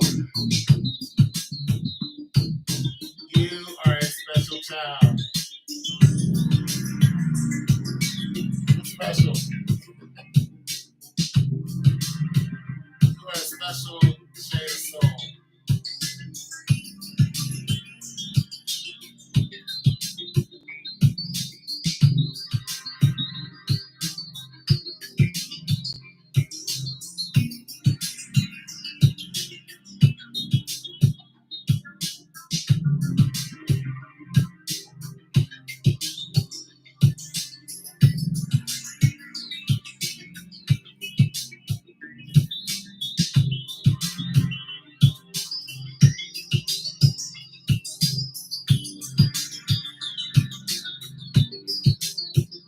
Nothing wrong with that. No, you're dark skinned. You say this. Listen, I don't know if y'all seen my short on melanin and how much melanin is worth. It's worth like $445 a gram. The average black person is walking around with $40 million worth of melanin, that they're made of. And melanin is an electronic conductor. Like I said, it's in your electronic products. What's in your skin is in these electronic products. That's how they're made. So with this in mind, okay, there was a story that when they brought slaves to the South, that they had to chain some of the slaves down because the slaves were known to fly back to Africa. Fly. This is a real story. You can look at it. I know you guys think. I know what y'all think. My stories aren't true. But if you look it up, you'll find out that it is very true. There are stories of Africans who came here and would fly back to Africa. Now, I don't know how valid that particular story is, but nonetheless, it is a true story that's been around for a long time. So I don't know if it actually happened, but when you start thinking about melanin and looking into melanin, you're like, okay, melanin is charged by the sun. We know this. Melanin is some type of conductor. It can do certain things to your body. It can charge your body to do specific things. We know that there are people who can fly. If you don't know that, you just need to look it up. There are real people who can actually fly. One of them was a nun. It was a nun. She was known to levitate. Uh, and, so some people are just like, man, that's not true. Look it up. There was a nun. She was able to move without touching the ground. She was able to levitate. Recently, another nun who happens to be black was just exhumed. She died in like 90, 95 or something like that. Her she's American now. This black nun that they just exhumed, had been dead for a long time, and she doesn't have any signs of erosion. And they just dug her up this year. She has no signs of erosion. You can still see her face. Everything it looked like she died 2 days ago.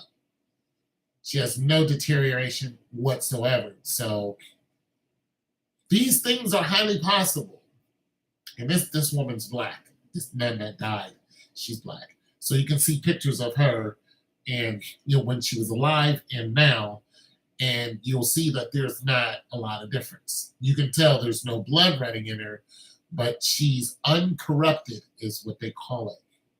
Now, is this because she's black? I don't know. I don't think so. I'm not sure. I don't doubt it. But there have been other people who've also been uncorrupted. And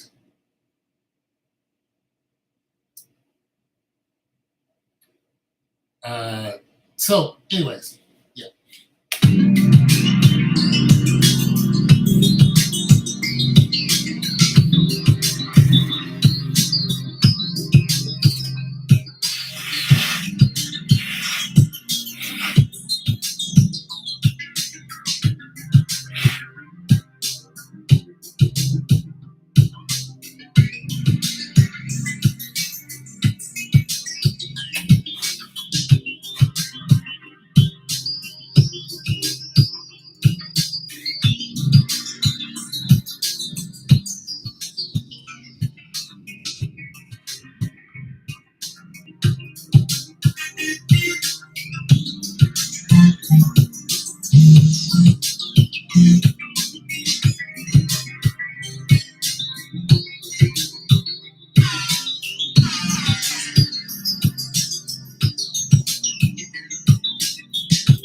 You're not interrupting, bro. Listen, you guys, listen. This is the only time that you guys talk. You're pretty much a lot of times you're the only two here. But you gotta understand something though. If I don't think that somebody is interested in the topic, then what's the point of me talking about it?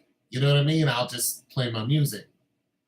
But talks amongst yourself, because not unless you guys are going to share each other's number, this is the only time that you talk. And that's fine. You know what I'm saying? This is a chat. You know what I'm saying? It's a chat. But the information that I put out there, you know what I'm saying? This is a lot of information. And yeah, so I don't mind just, playing music. I have time to time anyway.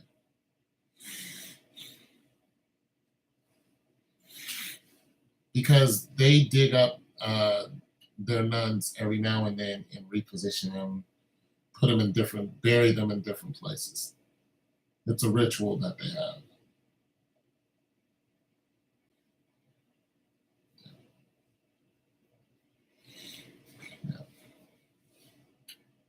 Yeah. That's how they found King Richard. They exhumed him from a church that they didn't know where the church was. What they found out is they buried the church under a street. But some people knew that the church was there. But the recent people didn't know, so they had to go into the archives and find out where he was slain. King Richard was famous for saying, was it King Richard? Yeah. my kingdom for a horse. And he actually didn't say my kingdom for a horse. What happened is he entered the battlefield. And he entered the battlefield as a knight. When he did this, they knew who he was, the opposition, and they killed his men that were around him, and they dehorsed him. They knocked him off his horse, but they tricked him because they drug him into muddy waters just to get him off of his horse. Well, it wasn't muddy waters, just mud.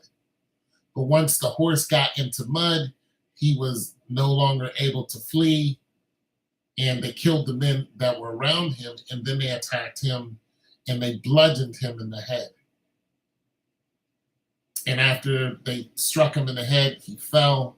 Then they start stabbing his body all over the place. A bunch of men just, made sure that he was dead, and they hated him. And the reason why they hated him is because his brother was king. And when his brother died, the king had sons. So the sons were automatically, I think there were 2 sons or 2 nephews, they were automatically going to be, the oldest was automatically going to be the king. And he said, absolutely not. So he had the 2 children, he had them shooed away and put them in some tower somewhere, and that's where they died. And he pretty much usurped the crown. And when his people found out about it, there were very wealthy men at that time who said, absolutely not. Remember, a king couldn't just order people to do something. If the aristocrats didn't agree with it, they would try to usurp the king, or they would fight against the king, and sometimes for another country. We're seeing the same thing happen now in Russia. There are Russian armies, or part of the Russian armies, who's fighting against Russia because of the Kremlin. So they're actually fighting for Ukraine because of the dirty tricks of the Kremlin. Well, that's the same thing that happened to Richard. He usurped the crown just like the Kremlin has done now. He's been the Kremlin for the longest time. Anyone that speaks up against him, he kills. Putin is a rough dude. But the same thing with Richard, and he took those 2 children, and when they found out that he killed the real king and or the future king, they got a hold of it. They was like, we're coming to kill you. So what he did was he got all of his loyals together, and they mounted up, and they went out to meet their enemies, who were their own countrymen, on an open field. And this pompous asshole, he pretty much knew he wasn't going to get away with it. But it was a pretty even fight, except most kings don't know how to fight. Once they knocked him off his horse, they slaughtered him, brutally slaughtered him. And they buried him, and they built a church around him. So recently, there was a woman who started having apparitions on this particular king who's been dead for hundreds of years. And so she went to a street and said, listen, you guys need to start digging in the middle of the street right here. And once they did, they pulled up all this rock and stone. They noticed that there were a lot of formulated rocks and stone under it that looked like it was like a lane or something like that. And there were stairs. So they went down into it and found that there was a whole church there. And they found one person was buried there.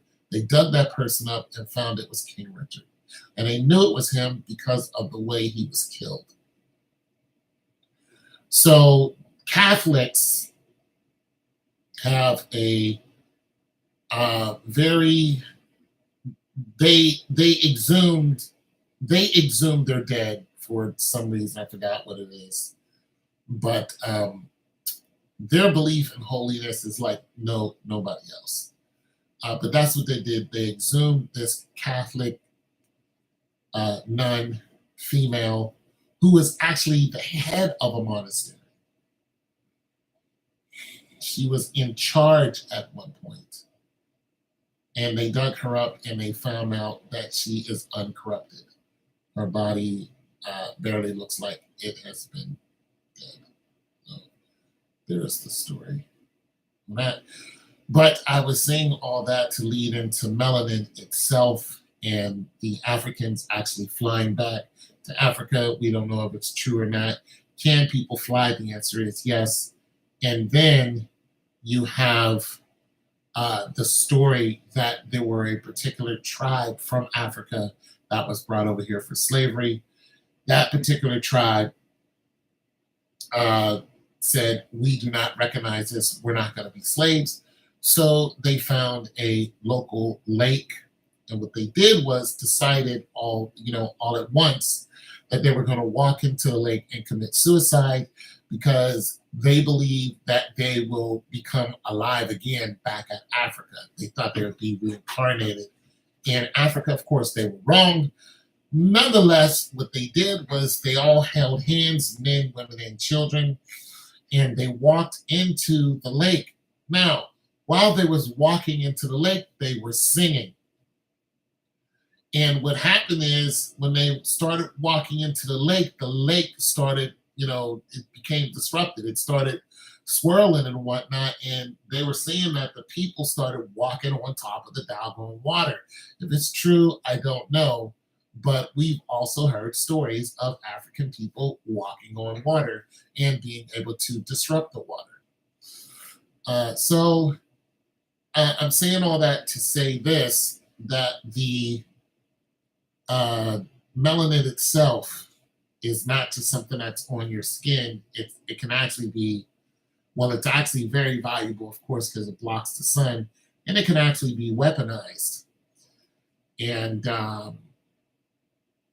white people know this, especially early settlers and slave owners. And there are a lot of black people who were slave owners too, and the Indians too. But they know the desperation of black people and the magical properties that they would use to get out of being a slave, and or some of the things they would do while being a slave. There was one particular man who was 6 foot and over. He was a tall man, and what they did was they made him sleep with women constantly. And he couldn't even say, no, I don't want to do it. He had to sleep with a bunch of women every day. And what he was a breeder. So they knew they could get more African children out of him. But not only that, he was very strong. So they knew they could get strong children out of him. He ended up fathering 200 children, but not by will. So, and all of the children were healthy and strong. Is it the Bible to do such? Is it in the Bible to do such acts? Such acts as what? Oh, to dig up your dead. I don't know. I don't know what the Bible says about that. That's one thing I don't. Well, let me see if I know any scripture on. I don't know of any scriptures that says don't dig up your dead.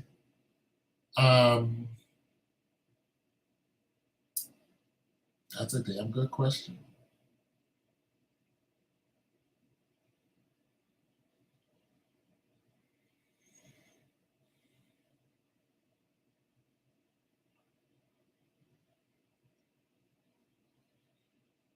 I'm thinking about the Egyptians.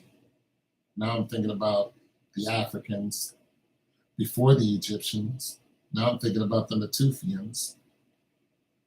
And from what little I know, all of the African races, all the way up to the Egyptians, they all had a strong belief in the afterlife. So it would actually be the opposite. It would be, don't disturb the dead. We know that the Egyptians and the people before the Egyptians would bury their dead a particular way. They would take out their brains and take out pretty much all of their organs that they could. They wouldn't take out their eyes, though. We know that they also would be buried with other people, depends on who they are, especially pharaohs. Um, and the pharaohs would be buried with priests and workers and things along that sort. And even if you go into China, you have emperors that were buried with soldiers and workers and all, because they believed they were going to wake up and still be king, queen, wherever they're going to go. They just strongly believed in it. As a matter of fact, there is a pyramid in China that is still not hasn't been opened. There's a couple of them actually, but the one in China still hasn't been opened, and the European wants to open it. But the emperor said anybody who opens this, pyramid, something's going to happen to them. Emperors would often warn people not to open their caskets. And one emperor actually said the same thing. He was Asian. He said, if you open this, something terrible will befall you. And one of them they actually did open, and 2 days later, Hitler started invading other countries. So yeah, but there's one that has not been opened and there's a whole ecosystem up under it.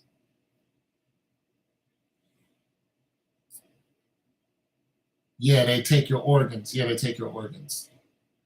So the Egyptians would fill your head with resin if you were of high importance. They'd fill your brain with resin. So they would take something and hook your brain and pull your whole brain out through your nose. Very gruesome. They would do that to people alive too, just so you guys know this. They would torture people, so they would stick something up through their nose and then grab their brain and then take their whole brain out. So, yeah. It was a bad thing. Listen, I know everybody wants to make it seem like the Egyptians back then was this whole glorious. No, they were brutal as hell. They were brutal. Oh, I'm from Egypt. I'm this glorious queen, and no, you would get slaughtered. Even the queens from back then were known for doing things. One queen would take Roman soldiers that she captured and would feed them to lions.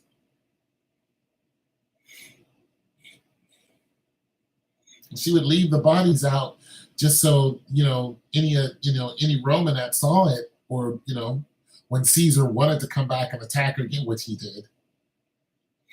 But she did that because Caesar came into her country and invaded and killed a bunch of her people and killed her husband. So she was like, oh, hell no. So, once the Romans would take over an area, they would only leave a skeleton crew. So she invaded her own country, killed them all off, and fed them to lions, and made sure Caesar knew about it. So Caesar attacked with his full army. He did this, she held them off. She lost an eye doing it, but she held them off. And even though she lost an eye, she was like, I don't care. So Caesar said, okay, we fought. I'm not going to waste any more time fighting you. What do you want? And he gave her everything that she wanted. So, and this is before the Muslims invaded Egypt. Egypt was already weakened. This is when Timbuktu was still standing, before it was burned down and all of that stuff. And Ethiopia was a major power. Once the Romans came in and the Dutch, then the Muslims came in and occupied that territory, and they're still there today. And they're like, I'm from Egypt. I'm like, no, you were born in Egypt, but you're not an Egyptian. Kevin Hart said, listen, the early day Egyptians were black, and Egyptians were like, tell Kevin Hart, don't come here. It's like, where's the lie? And the guys are going, yo, Egypt is in the Middle East. Egypt is in Africa and China. Africa is not the Middle East.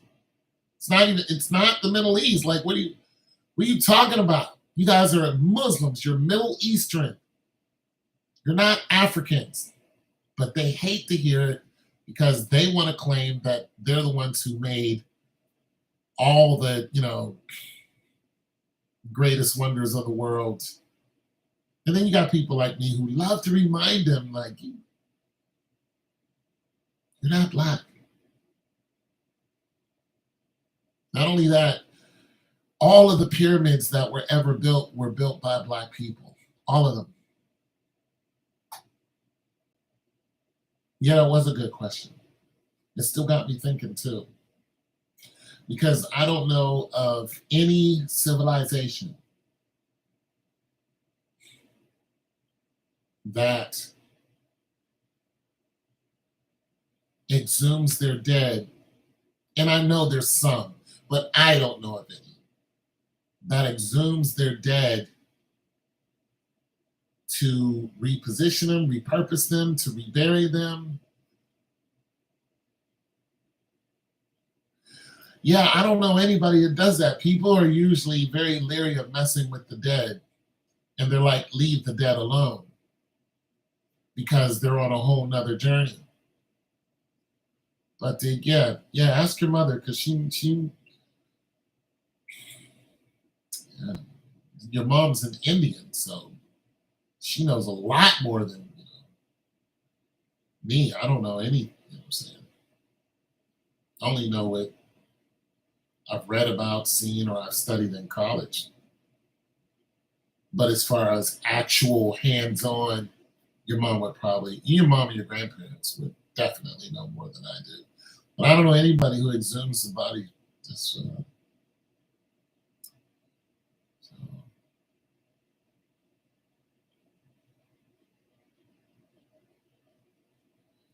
Yeah, see, like I said, your mom's an Indian, so that's interesting. A Haitian Catholic. That's okay. So recently, I saw on a YouTube short where Africans were dressed up as Christians. They had a whole, but they were no, excuse me, they were dressed up as Catholics. So they had on the whole Catholic garb with the cross. They're dressed up like Catholic priests, and they were saying they don't want Christians to come in and claim Jesus Christ. They're like, take your Jesus and go somewhere else. So there is a differential. There is a divide between Catholics and Christians. Now, you have some people who say, I believe in Jesus Christ, but I'm not a Christian. The reason why they say this is because of what the early Christians did. And because Jesus never claimed to be a Christian. So the title of Christian is supposed to be Christ-like. But nonetheless, what the early Christians did, they did a lot of heinous things. But when you look at it, it wasn't the Christians who did it. It was the Catholics. It was the Roman Catholics. All the slaughtering and the fights with the Muslim countries, which still go on now. But King Tut was king. Okay, so when you look at King Tut and you look at all the kings that were buried in the Valley of the Kings and their religion, they were into Horus and Thoth and Osiris and not Nefertiti. They were Nefertiti too. Osiris and let's see, Horus, Osiris, Thoth, and there were a whole litany. There's a whole group of gods that they believed in. As a matter of fact, them and the American Indians believe that in everything there is a different God. And so when Christianity came along, this is where Christianity caught a lot of friction, is because Christianity came along, and remember when people started asking God who he is, he said, I am. So he says, I am, meaning singular. He was saying there's only one God. And that's where a lot of pushback to Christianity, well, not necessarily Christianity, but believing in the great I am before Jesus the Christ. So this was BC. But remember Moses, when he was talking to God, he's like, who are you, Lord? He says, I am, which is singular. He didn't say they. So all of the gods that were from every civilization that came into contact with so-called Christianity after Christ was here and left, they started being inundated with the fact that God is just one. God is not a bunch of things. So you have people who believe in the actual planet is a god. The Indians believe in that. They believe the god of the earth is called Gaia.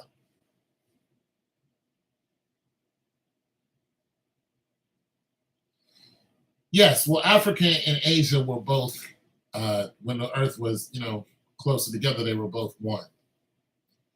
Jerusalem is actually in Asia. Egypt is part of Africa and Asia. The first Africans went into Egypt. If you look up the first Asians, they're all dark skinned. They're all Africans, all of them. But you can't tell somebody from China that today. They'll be like, no, we always look like this. No, you didn't. No, you were dark skinned people. You were Africans. Yeah. When you look at where man crossed into Asia, look, people from India the same way. You tell India, you're really black. They'll, no, I'm not. Like, yes, you are. You hate us, but you're really Africans. You don't know this? Look at the earth. Look how the earth is formed. Look, when the earth was a Pangea, how do you think you got here? Why do you think the African elephant and the Indian elephant are the same creatures? No, they're not. No. Yeah, they're the same creatures. Your lions, the Indian lion, the Bengal tiger, same thing. Your lions are African, same creature. They did the same thing, your people did. They crossed over when the whole thing was one solid land, and they started spreading out. They went into Asia, they went into India because it was a solid land. And then the earth cracked just like it's doing now in the desert. There's a huge fissure in the desert because there's an ocean starting right now in the desert. Right now, and there's nothing they can do to stop it.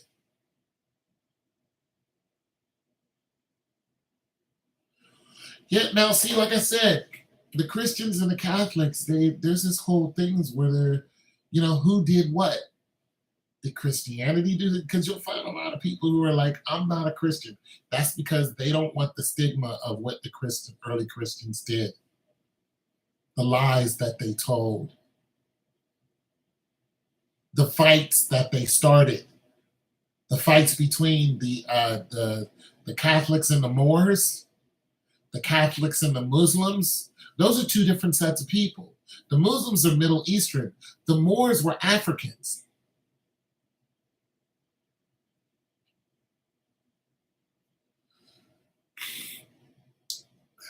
Medusa, Odysseus, that's all Greek lore. Those are the Greeks. Greeks were actually black too. Listen, a lot of Roman emperors were actually black.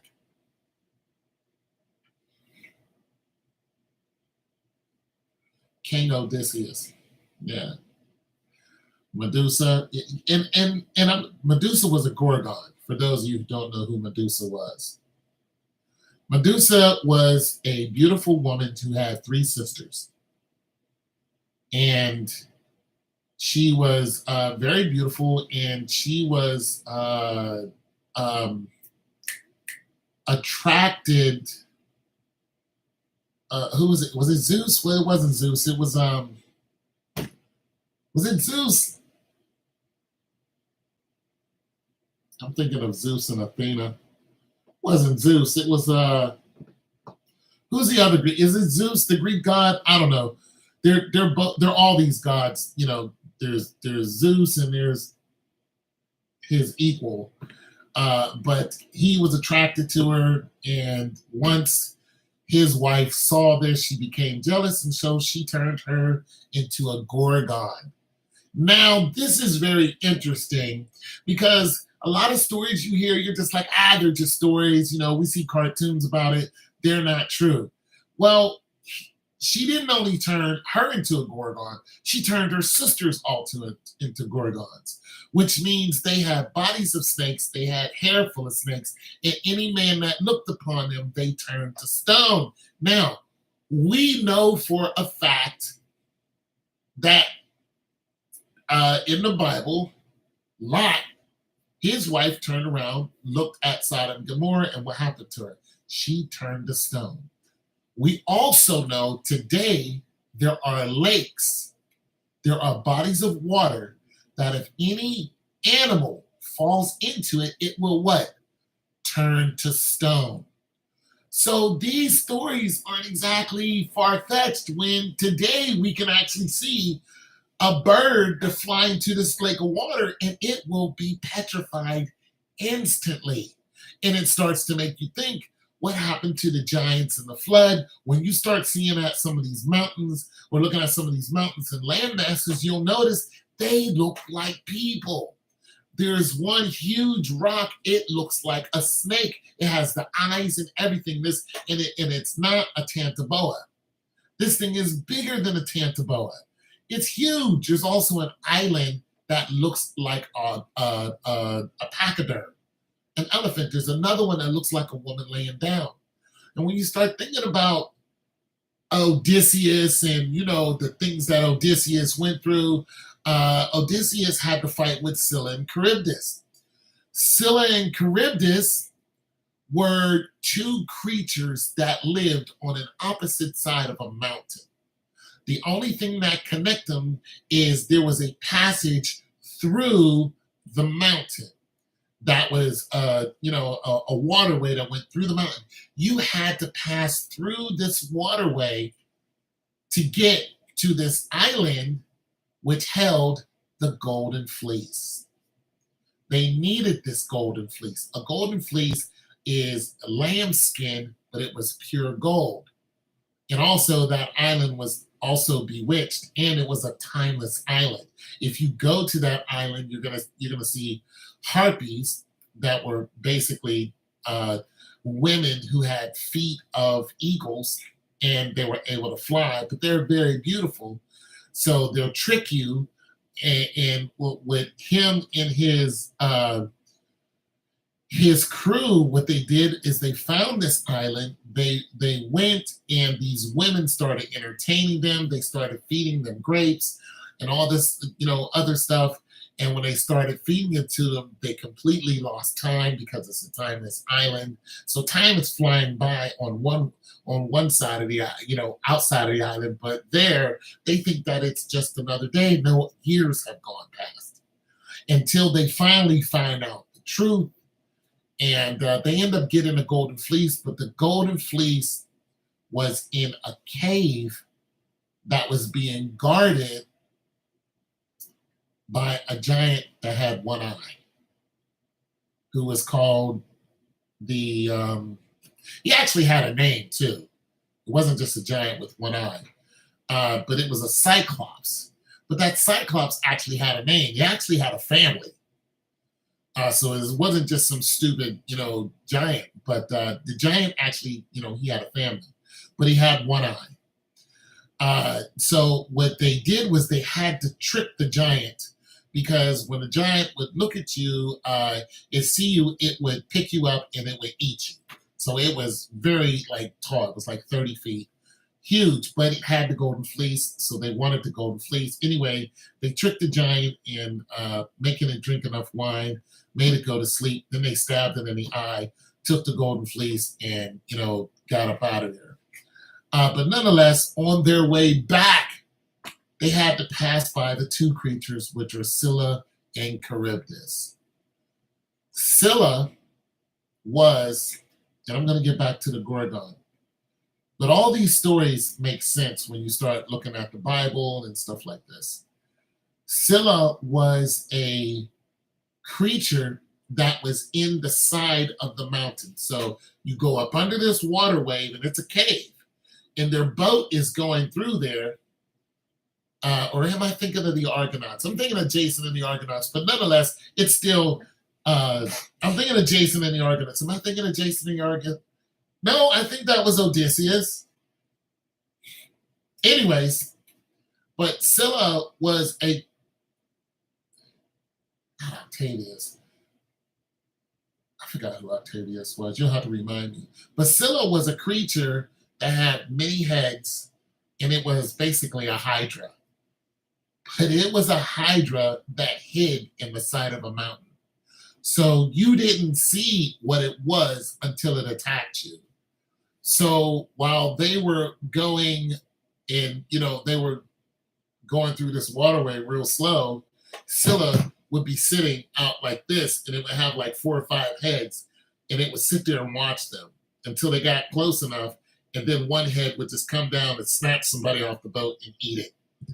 So eventually they made it out the other side. Of course, their boat was in tatters, and then a lot of men were lost. But when they got to the other side, the water started swirling, and it was swirling so bad that it tried to suck their ship in.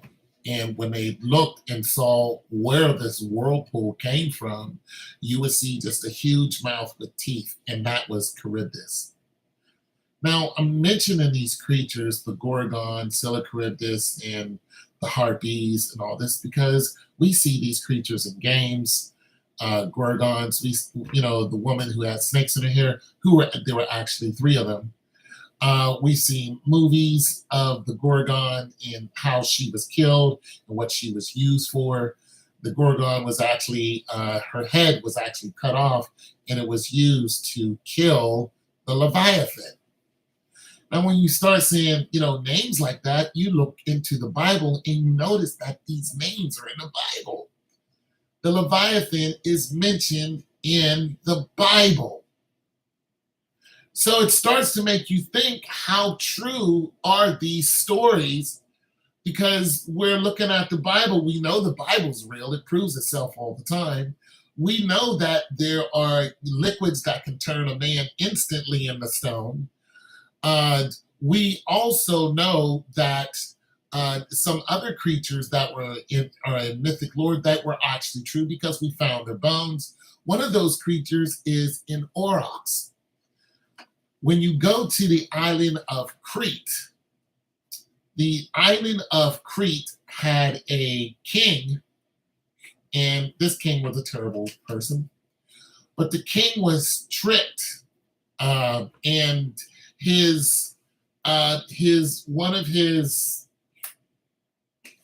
forgot what he was to him. He served the king. He was an advisor, and his name was Daedalus.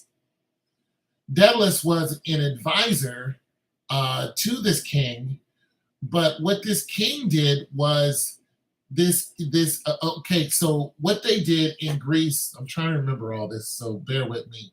What they actually did in Greece was they made the labyrinth.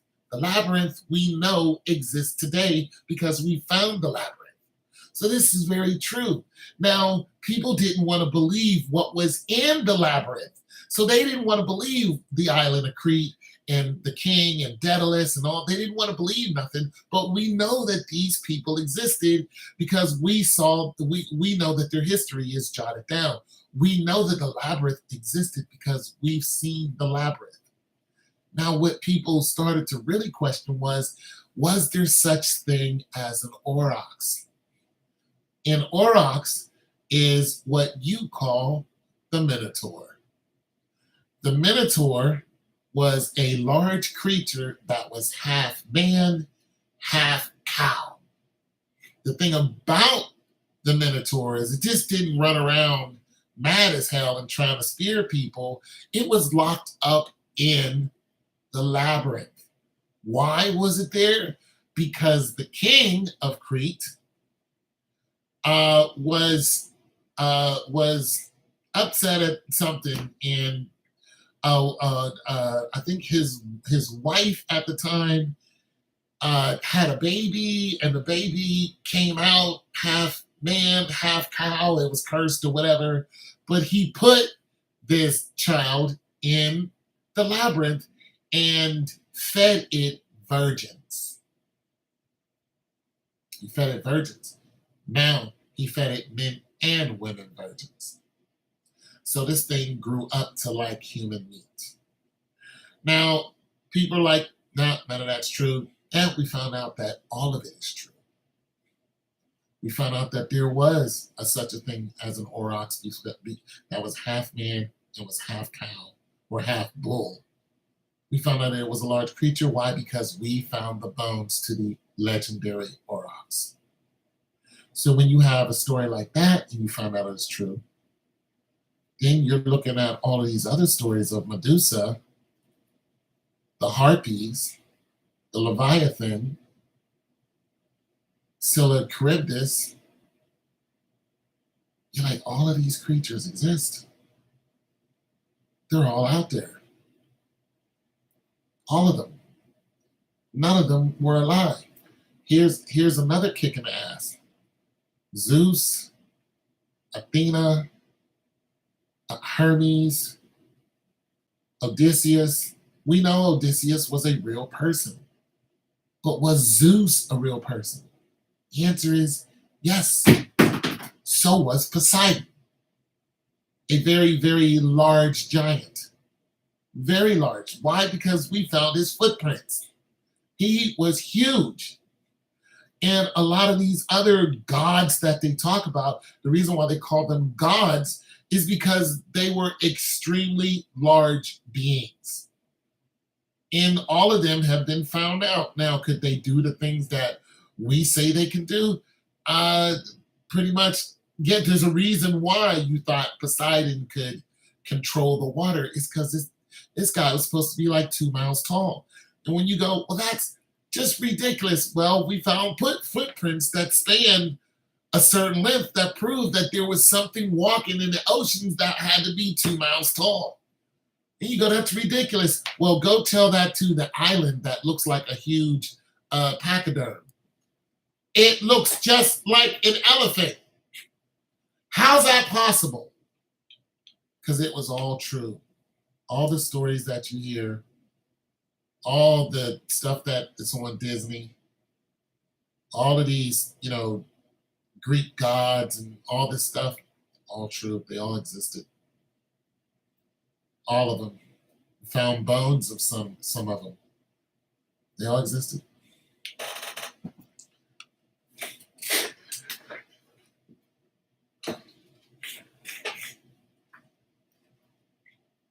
At one time or another, and God wiped them out. Because there's only one God. The biggest problem with a lot of these, beings that they're talking about, Zeus, Hermes, Athena, and all them, is that they call them gods. Remember, God is a jealous God. If there's anything around you that you idolize, the Lord will take it from you. If you idolize anyone, you're making a huge mistake. God hates idolatry. He hates it. There are some things you might idolize and might not know it. That's one thing. But if there's something you idolize and God's telling you, get that out of your house. Or don't idolize this or that person, and you keep doing it, you're asking for God's wrath. And this is the reason why you don't see any of these creatures. A lot of them were idolized. And a lot of them did wrong in God's eyes, and he wiped them all out in seconds. Just wiped them out.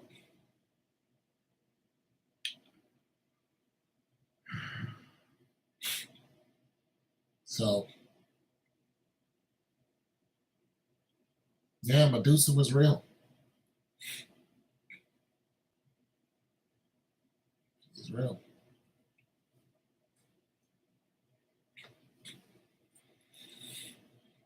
What they exactly look like, we don't know. But they know what the aurochs look like. Listen, when they found the aurochs, they found his bones and they found a bunch of bones beside him. They were of young people, mostly women, virgins. He was eating them. And remember, he died there because of who was the hero that went in there and killed him? There was a hero that went in there and killed him, killed the aurochs.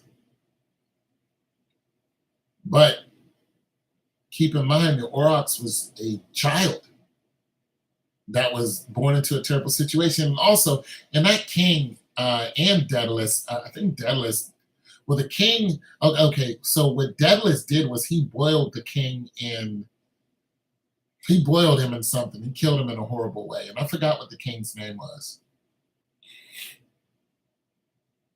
Hold on, let me see if I can remember.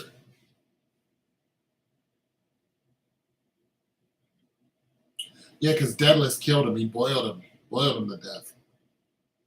King was it's gonna I'll get it later, but yeah, people are starting to leave the chat anyway. But interesting question, Natalie.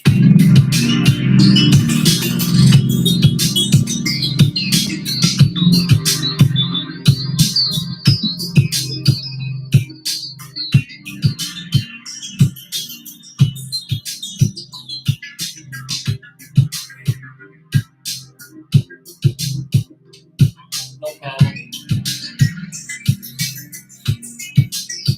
I'm trying to remember the king's name on my own, but I'm not having any luck. And I know it. I could see him too. Damn. I know I can just look him up and get the answer, but now it's just irking me. Minos. King Minos.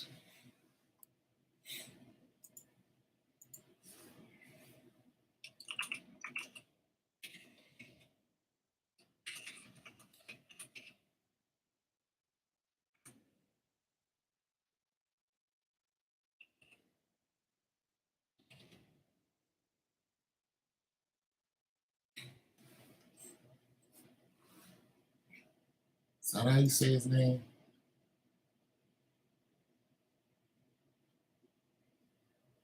King.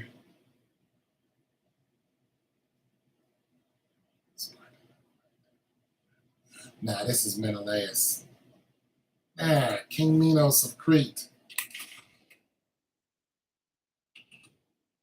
I know I'm saying it wrong.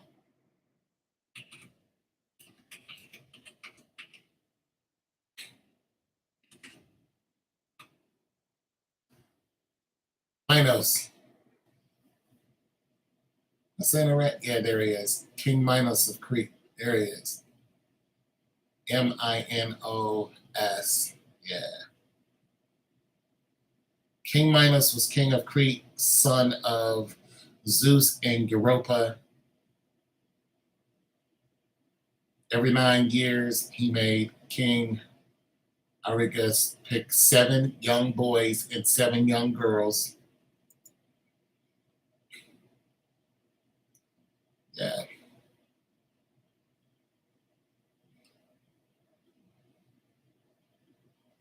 Yeah, now he judges the dead, according to them. King Minos picked 7 young boys and 7 young girls to be sent to Daedalus' creation, the labyrinth, to be eaten by the Minotaur.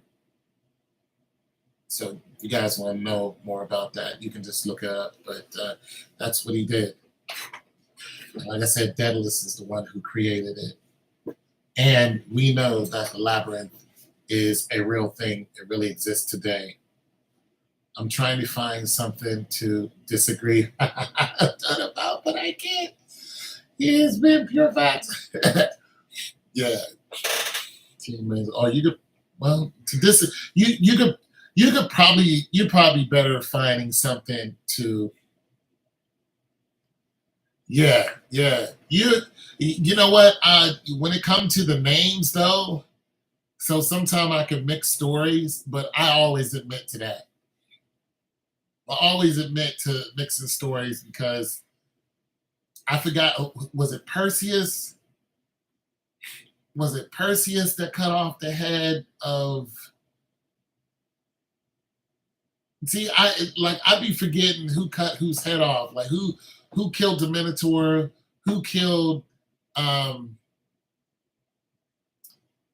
who killed the Gorgon and her sisters?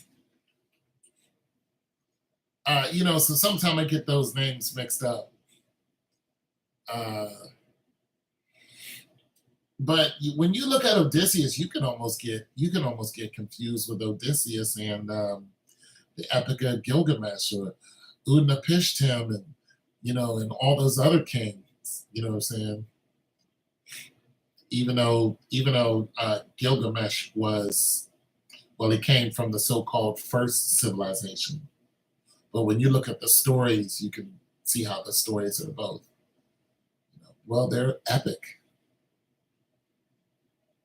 Enkidu, and Gilgamesh.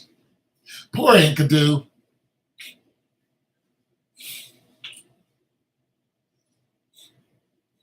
Go for it. Poor Enkidu. He died and a worm came out of his nose.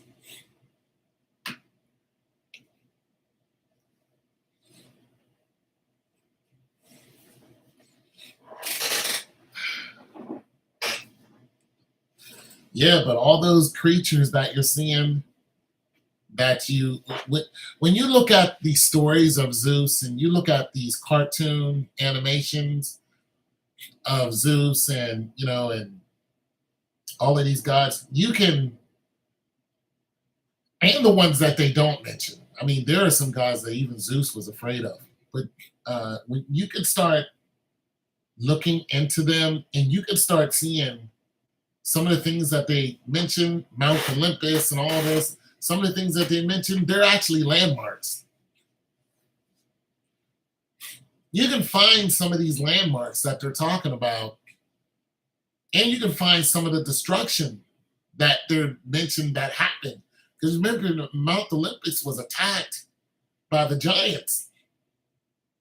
They were all going to destroy Mount Olympus.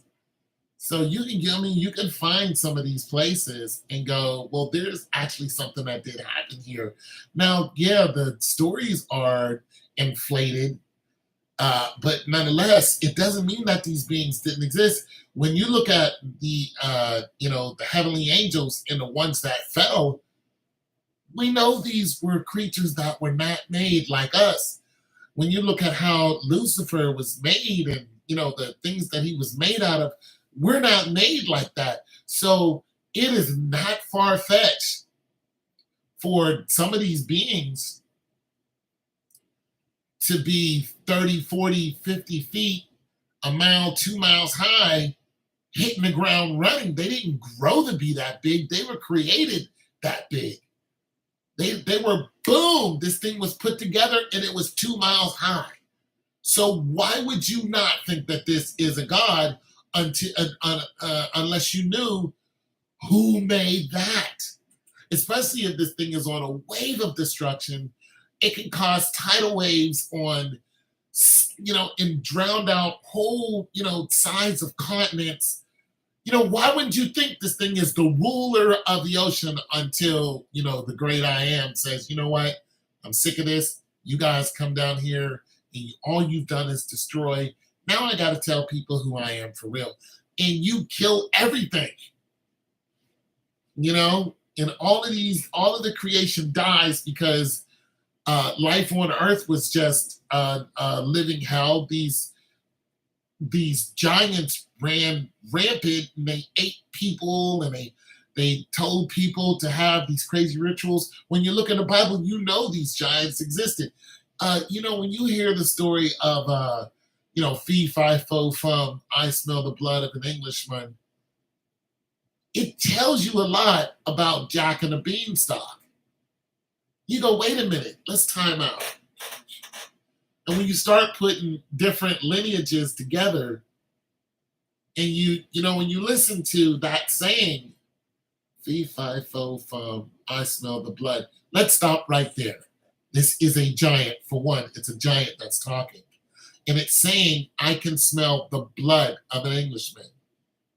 So if you can smell the blood of an Englishman, that means the blood that's running through your body is different. Not only that, that's telling us that there's more of you. And you can differentiate between any other creature that has blood. Not to mention, your olfactory is just off the chain. You can smell the blood of Englishmen, which means you don't have to see them. You get to and smell them. This is what these giants were saying. Fee, fi, fo, fum, I smell the blood of an Englishman. Now, when you look at that even deeper, you know that this came from England. How many giants were in England? You're going to find out there were a lot. And they lived among people. The stories that you guys are reading from your childhood are not far-fetched. And a lot of them are very true. Why? Because we're finding bones of these giants. Yes, because we found bones to these giants. We know some of them are still alive today. Even in the Bible, it says some of them, not all of them died in the flood. How did they survive? They were in the ground. They caved themselves in the ground and they survived the flood. Because even in the book of Genesis, it says they were and giants were in the land in those days and after. Do you think they stayed in one place? Giants were all over the world. So you smelling the blood of an Englishman, that means you're in England and you recognize it's called England. It even puts a timestamp on the story. You see, it wasn't always called England. It puts a timestamp on when it was invaded, who invaded it, and when it was called England. Because remember, there were marauding Vikings during that time before all this was established. But when England was established as England, these creatures lived among the English. English soldiers, they were eating English soldiers and people. Those giants still exist today. Some of them are still alive. There's no doubt in my military mind that giants are still alive today. There's no doubt. There's no doubt. And I don't mean, Shaquille O'Neal. Shaquille O'Neal is a baby compared to some of these creatures. And Shaquille O'Neal is a whole foot and an inch taller than me. He's 7'3", I think. 7'1" or 7'3". He's huge. But he stood beside the tallest man on the planet that we know of. And that dude is a whole foot plus taller than Shaquille O'Neal. Made him look small. Andre the Giant was 8 feet. That's not a giant. This is a big human. See, there are humans and inhumanoids. They have the same organs, but they're not different species than us. But they have a different classifications than us.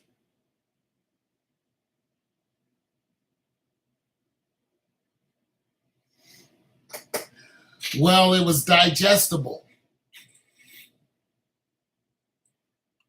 How many of you believe that Ursula is a real creature? Ursula, under the sea, the octopus woman? Outrageous, ain't it? Ridiculous that an octopus could talk. Talking to a mermaid. Isn't that ridiculous?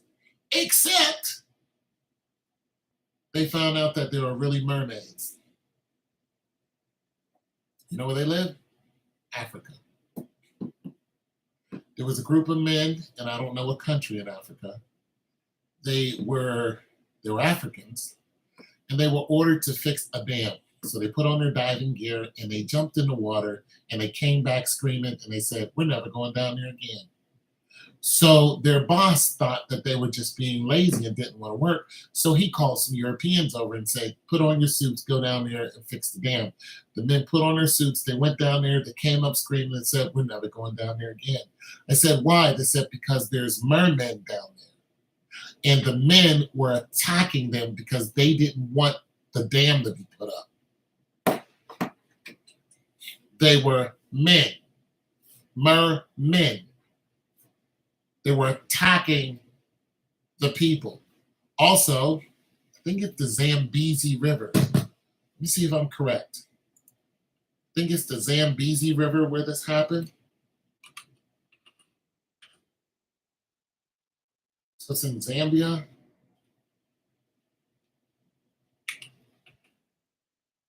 Yeah, Zambezi River. Hold on.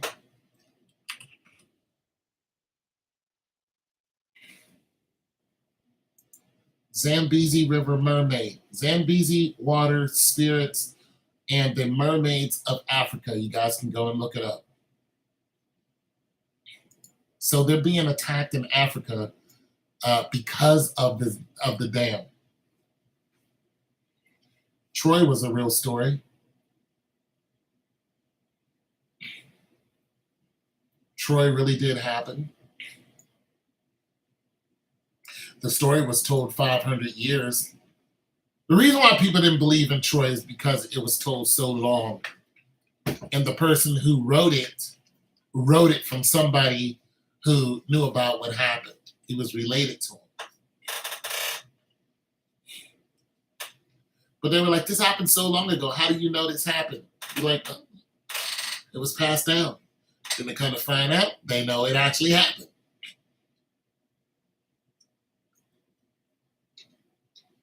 Yep, Paris really was a person who killed, probably not in that order, but he killed Achilles, shot him in the leg or in the foot or in the ankle somewhere. King Priam really was a king who hid behind his walls. The reason why they say Troy, what happened in Troy, and why King Agamemnon attacked him is just different conflicting stories. She who? Yeah, there's different conflicting stories of why they were actually attacked, but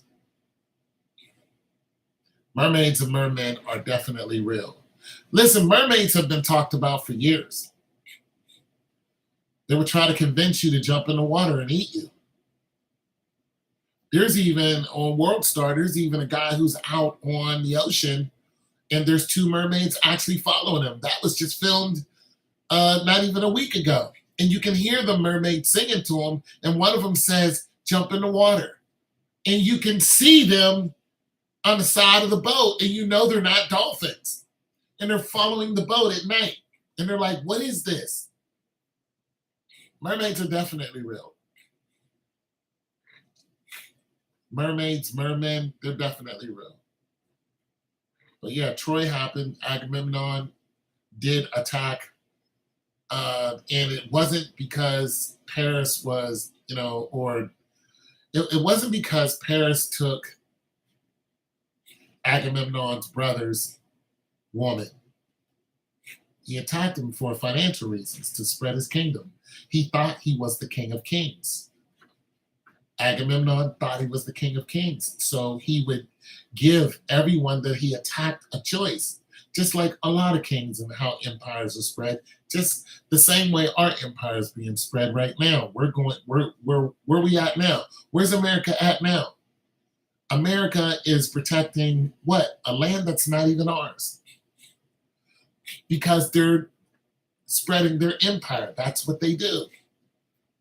So they're giving aid to a country that can easily be overwhelmed on its own and saying, hey, we're going to spread our empire to our enemies next door, which is a big mistake. But that's what we're doing. We're going into the Ukraine and we're spreading our influence into the Ukraine.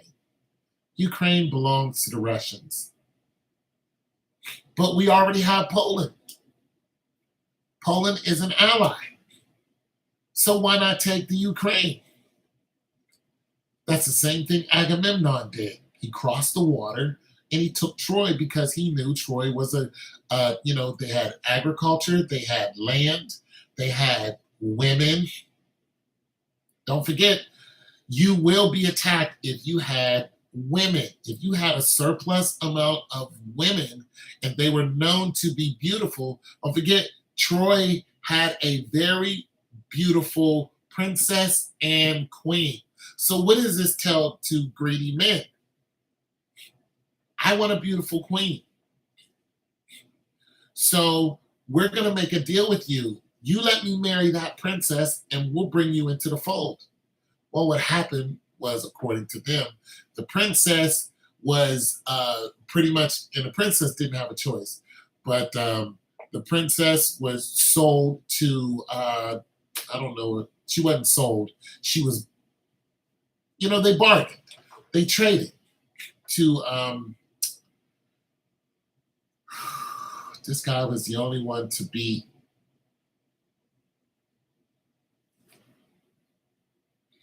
He was the only one to beat the Mohammedans, the leader of the Mohammedans, the one that Brad Pitt played. Achilles. He was a king. He was Agamemnon's brother. His name was Ajax. King Ajax fought with a hammer. He actually beat Achilles, but he didn't kill Achilles. He didn't try to, but he beat him in a fight. He was the only person who did. Remember, Achilles was supposed to be Zeus's son. One of Zeus's sons. And he was supposed to be protected because he was dipped into a pool of protecting, but he was held by his ankles, and that's the only place where he wasn't protected. So he had strength that was unparalleled to anyone. He was keen, he was fast, he was smart. He was just the best soldier on the planet at that time. Yeah, but that's what got him killed too. Anyways, so Ajax was supposed to be married to King Priam's daughter, but she fled from the king, and Paris was the one. Hold on a second. Okay, it wasn't King Priam's daughter. King Priam had two sons. One of them was Paris. The other one was Hector. Paris fell in love with the princess. She was some high ranking whatever, but she was married already. Well, she was a princess because she was actually married to Ajax, but she fled from Ajax. She didn't want to be with him. So she fled back to Troy. And when Ajax found out about it, he was like, the people of Troy wronged me. Agamemnon said, my army's larger, I have more men. We'll go and get your woman back, but that isn't really what he wanted. Agamemnon wanted the resources of Troy. Troy was near, for one, they were near the ocean. They had a beautiful setup. They had agriculture. The same thing with the Romans. When the Romans attacked the Greeks, they noticed that they had everything going on. And the Romans saw how they were not giving tribute to Rome. And so Rome warned them, if you don't, pay tribute to us, we're gonna invade you. We're gonna slaughter everything. And they did. And they killed. They didn't kill everyone though. They took a lot of people into slavery. Don't forget, the soldiers were paid, and a lot of them were paid by what they found. So if they found a young woman or boy, and they were into boys, they kept them as slaves and/or as sex partners.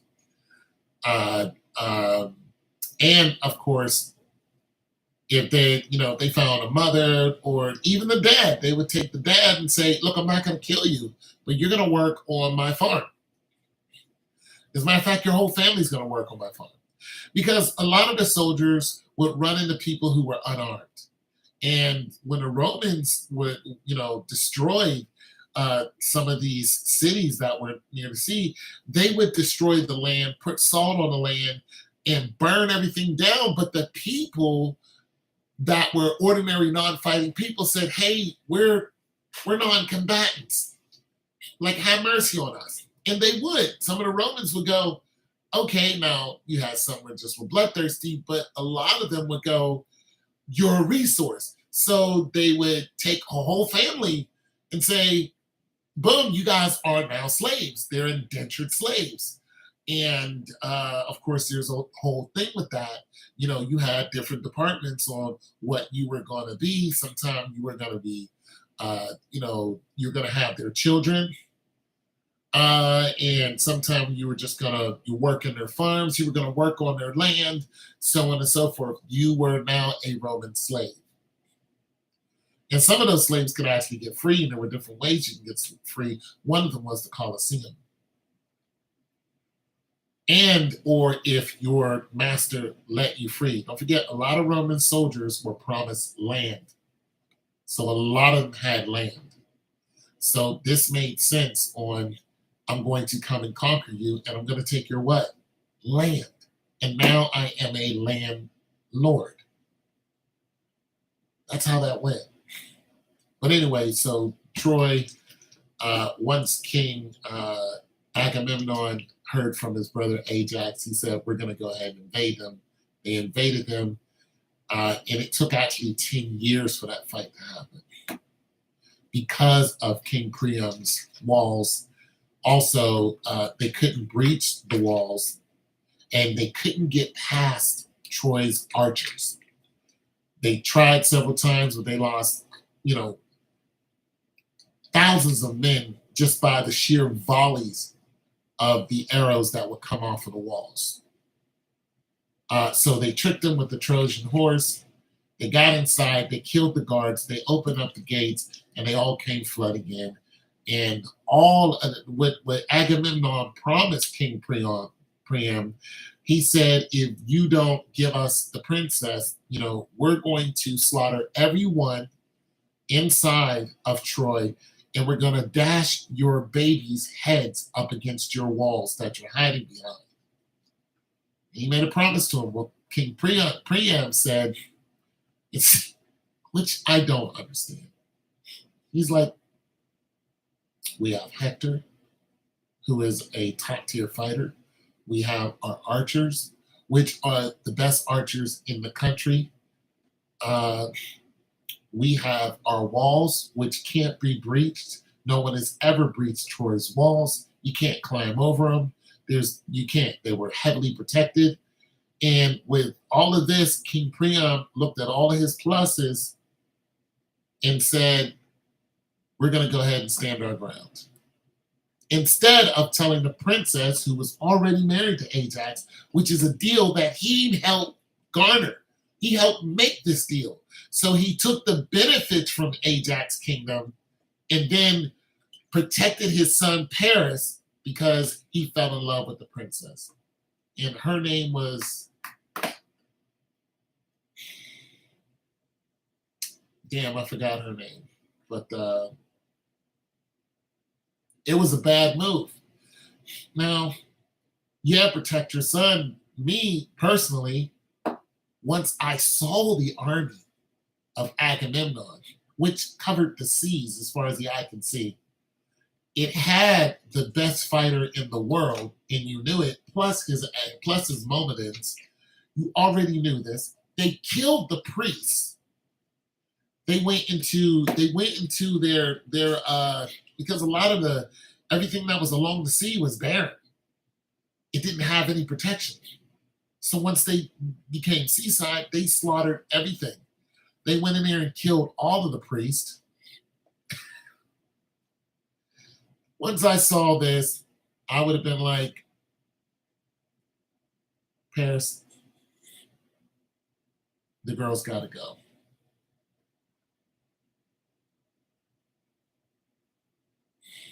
I would have gave her up. I would have gave her up. It's not like he's sending her. You're not sending her to die. You're not sending her to. She wasn't being belittled. She was a princess of a kingdom. You're not sending her into this horrible life. He wasn't kicking her ass. When they got her back, she didn't have bruises all over her. He was a cruel man, but he wasn't cruel to her. He bargained for her because she was beautiful.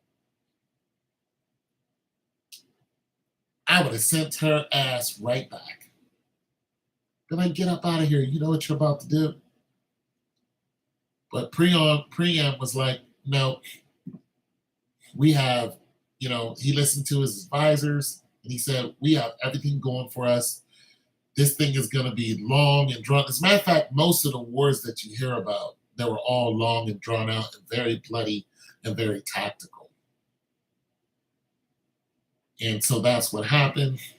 Once they took the gift, brought it inside the gates, the guards were slaughtered in the middle of the night. They went and opened the gates, and the army, the sheer numbers was just too much. They slaughtered almost everyone except those who got away. But the children that they found, they actually cracked their heads on the wall and then they dropped them over the wall. So this was a very, very tall wall, and they would just toss the babies over the wall because he promised them no son of Troy would live. Well, that's no son of Troy that you can catch. They did have a getaway plan and escaped into the country. This same story actually happened in Egypt. Yeah, this is very familiar, but it happened to us. It happened to the people of the Africans, and the people who invaded were the Romans. The Romans at that point, once they breached the walls and killed, they got into the city and they slaughtered 1.5 million people, something like that, in Jerusalem. So that did happen. And the so-called Jews today, or the Jewish, who claim that they're the ones that it happened to, it's like, this is not even possible. Because you people are Russian Caucasians. You came from Russia. You didn't come from Africa. Jerusalem is in China, which is connected directly to Africa. There were African people. Yeah. So the white Jews, the white Jewish people who claim it, wasn't them. It was the Africans, the tall, dark-skinned Africans. And they were invaded by the Romans. And once they took over Jerusalem, they couldn't hold it because then Jerusalem was invaded by Saladin. Saladin came in and took it away from the so-called Christians. And because Jerusalem's the holy city, so they all wanted to be the holy people. So what happened was, once it was taken by the Muslims, King Richard the Lionheart heard about this, and he says, I'm going to go and take the holy city back. And he did. The problem is, every time he fought with Saladin, he realized, for one, they're Muslims, And for two, they can't hold Jerusalem. They can take it from Saladin, but they didn't have the people to hold it because they lived 2,000 miles in the other direction. King Richard the Lionheart and his army also, when they were hungry, they would eat people. They would eat people.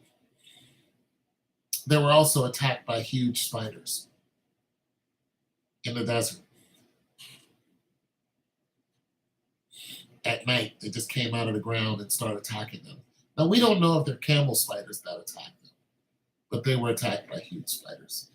But they were eating people, and the reason why they were eating the people is because they wanted the soldiers to know where they were headed to, that we're going to do anything to slaughter you. And the Romans would win. They would win.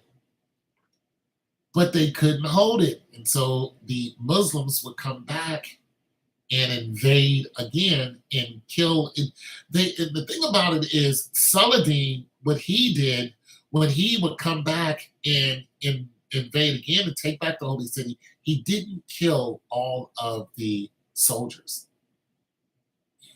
He had mercy on them. He would just hold them. He'd kill the ones who were trying to kill his people, but he would order his guys, don't kill everyone. And they would lock them in the cells. Now, some of them died in there, but nonetheless, he would have mercy on some of them, hoping the king would have mercy on his people. So this was a back and forth fight that went on forever. And now you're in the situation that you're in. But the black people who originally were there fled into Africa. Remember, Jerusalem is here, Asia, Africa is here. So what they do, they fled across the water. And when they fled across the water, they fled into Egypt. They went into Egypt, they were captured by the Egyptians. So this is black on black now. When they're captured by the Egyptians saw that, listen, when they went across the water, they created a civilization, right? But the Egyptians looked at them in opposition when they saw how quickly they could have children. And remember, this was something that was promised to them when they lived in Mesopotamia. That's where they came from. When God promised them, he says, I'm going to make your children as many as the stars in the sky. So our women having 10, 11, 12 kids, that was normal. This is a blessing that's been handed down to us through our forefathers. So when they went into Africa, the Egyptians saw how quickly they spawned and they started growing into large families. And they were just like, oh no, we can't have this. They're going to have a whole military that's going to be. And so they captured them and they took them into slavery. And then, of course, we know they were in slavery until Moses, and then boom, they got out of slavery, crossed into the land of Canaan. And in the land of Canaan, there was what? Giants. Say to Gog and Magog, two giants in the land of Canaan. Before they crossed in the land of Canaan, they had to spend 40 years in the wilderness. Do you know why? They spent 40 years walking around a mountain. They lived outside if you read, I think it's in Deuteronomy, where you read where they would look up into the mountain and they would say a certain race of people live up in the mountains. And then God said, don't go up there and attack those people. I've given another race of people the order to go up there and kill them. What were they? Giants. There were giants that lived in the mountain. Recently, there was a young man, a YouTuber, and I think he was in Canada. He's in Canada. He was filming, and he was going past the mountain range, and he noticed that something was on the mountain, and it was moving. So he pulled over, and he started filming it the best he could. Turns out that it was a giant. He tried to go back there, and they closed the area off. They said, "You can't come here." Then his car started being followed. He's gone missing ever since. Giants love to live in mountains.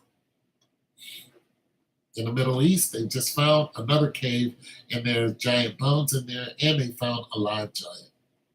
The giant was 13 feet tall, and he attacked the soldiers and killed one of them, and then they killed him. They love to live in mountains, and they're still alive today.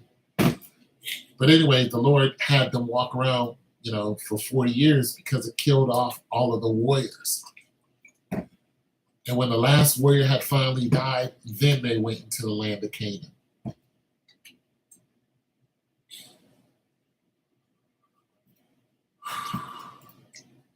Yeah, God gave them the land of Canaan, the land of milk and honey.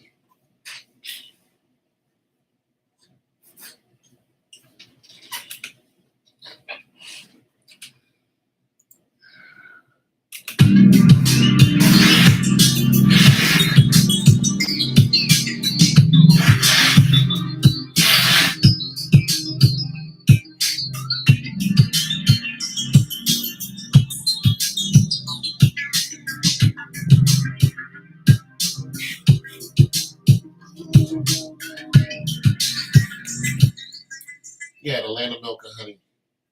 And then all of the things that happened in that land.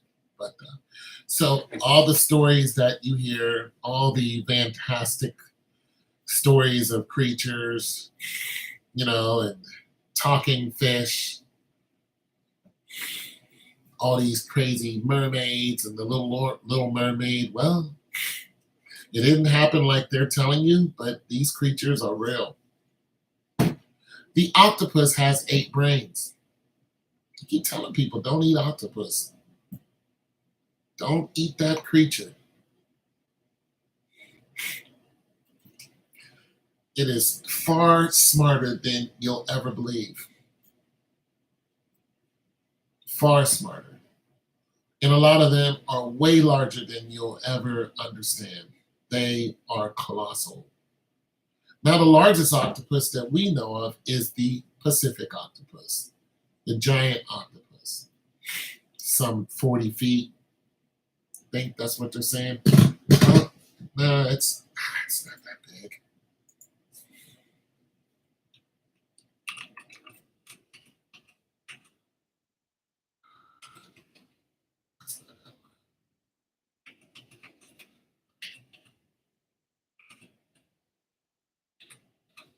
They found one that was just the Pacific, the giant Pacific octopus is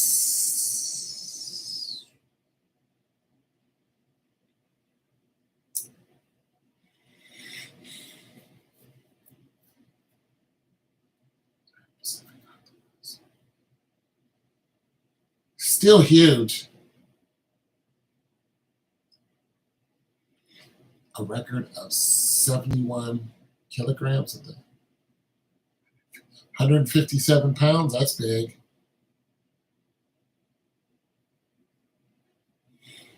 But it doesn't tell me how long it is.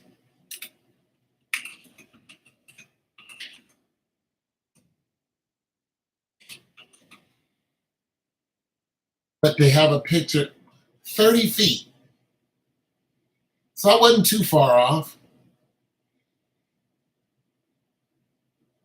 The largest species of octopus in the world, they typically weigh around 150 pounds and measure over 15 feet long. However, the largest specimen on record weighed 600 pounds and was 30 feet. Let's get a perspective of this. 30 feet. 600 pound, that thing can take down a great white. Here's one thing about octopus. Do you know that octopus and squid actually have a beak? That's how they eat. There's a beak that's inside. When they pull you in, they pull you to their mouth. It's a huge beak. It's just like a bird beak. 30 feet. 30 feet. The largest crocodile isn't even 30 feet. Largest crocodile in captivity was 27 feet, I believe. This thing is larger than a big 30 feet. That's woo. Now get this. Get this. Now that's 30 feet. That's the largest one we know. We know these things can dive pretty deep. That's the largest one we know, 30 feet. The Architeuthis. The Architeuthis is a giant squid. See how large the largest one is? Because it's over 30 feet. These things are ridiculous.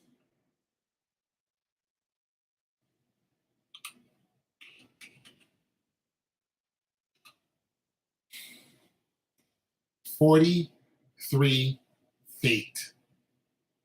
The giant squid live up to their name. The largest giant squid ever recorded by scientists was 43 feet, and they have weighed a ton.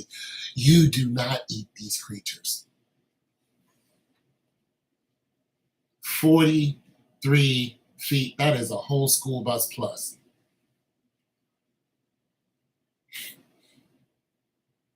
That's ridiculous. That's half of a football field. And that's recorded. Now, don't eat octopus.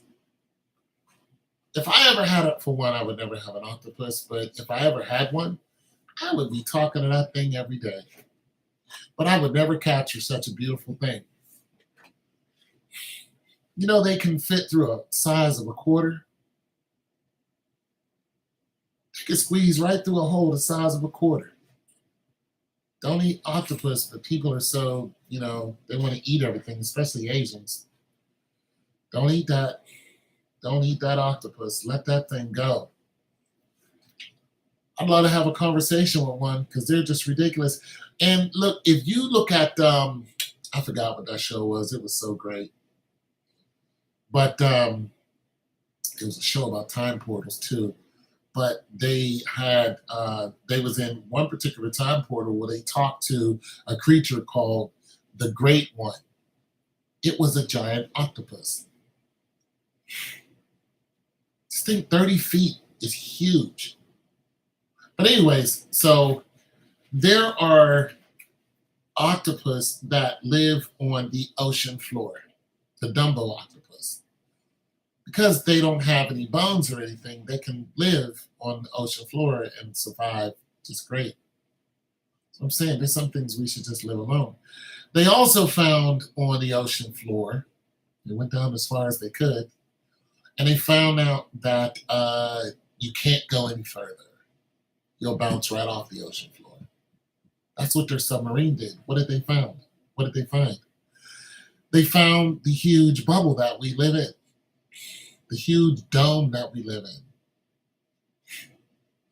The Bible talks about the firmament. We've never been to the moon. We'll never get to the moon.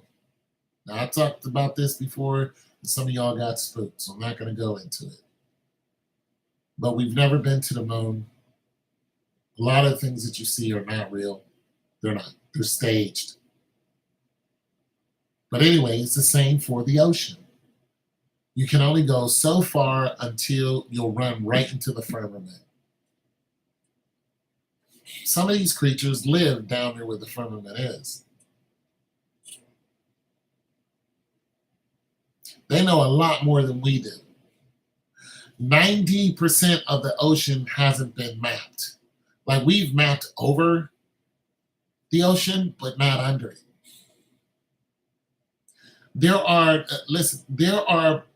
There's a place in the Pacific that is so remote that like nothing goes out there. And one big reason is when we are done with our satellites, like the huge space station that we got up there right now, When that space station is when they're finally done with it, they're going to crash it into the Pacific because it's so remote, nothing will fill it. It's not going to create a huge tidal wave that's going to span the Pacific Ocean. No, this is going to fall in there and nobody will even know about it. And they do that all the time. The problem is there are creatures that live there. And like I said, the Bible talks about the Leviathan.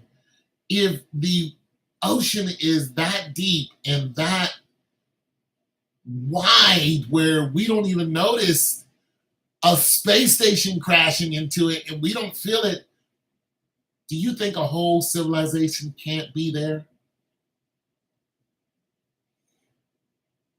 You know how easy it would be to hide in the middle of the ocean? Another thing about that particular point in the ocean is it's very tumultuous.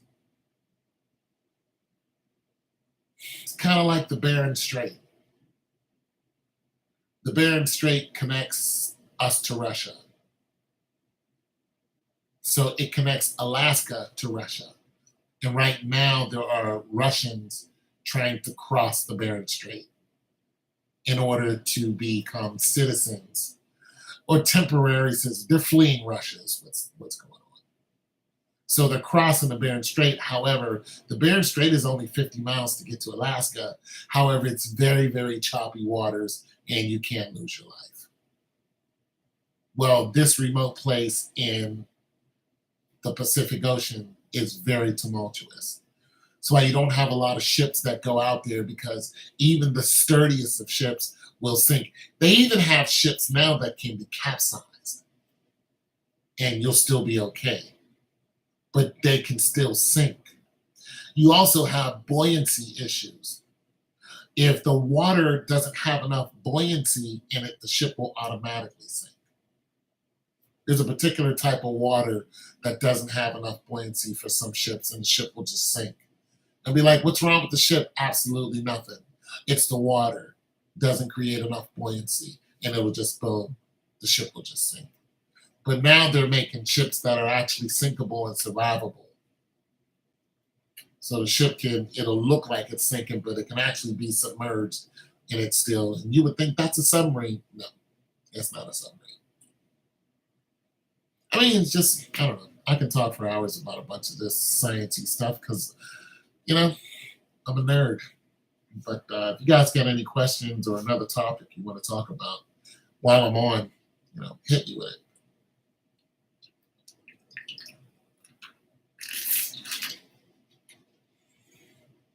Got any more interesting questions about a civilization? Any particular civilization?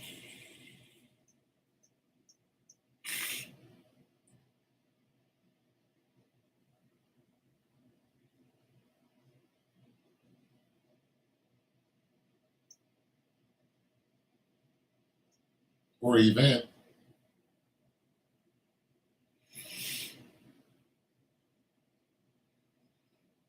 Troy was a good one, though. I like talking about Troy. A lot happened. No? No questions? Nobody got any questions? All right. Something we could all look up together and see if it's true or not.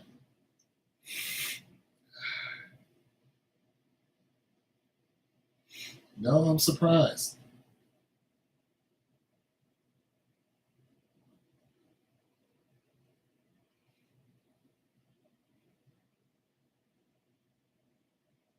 No ridiculous story you heard as a child? Some of y'all heard a ridiculous story as a child. Probably want to know if it's true. I'll tell you if it's true or not.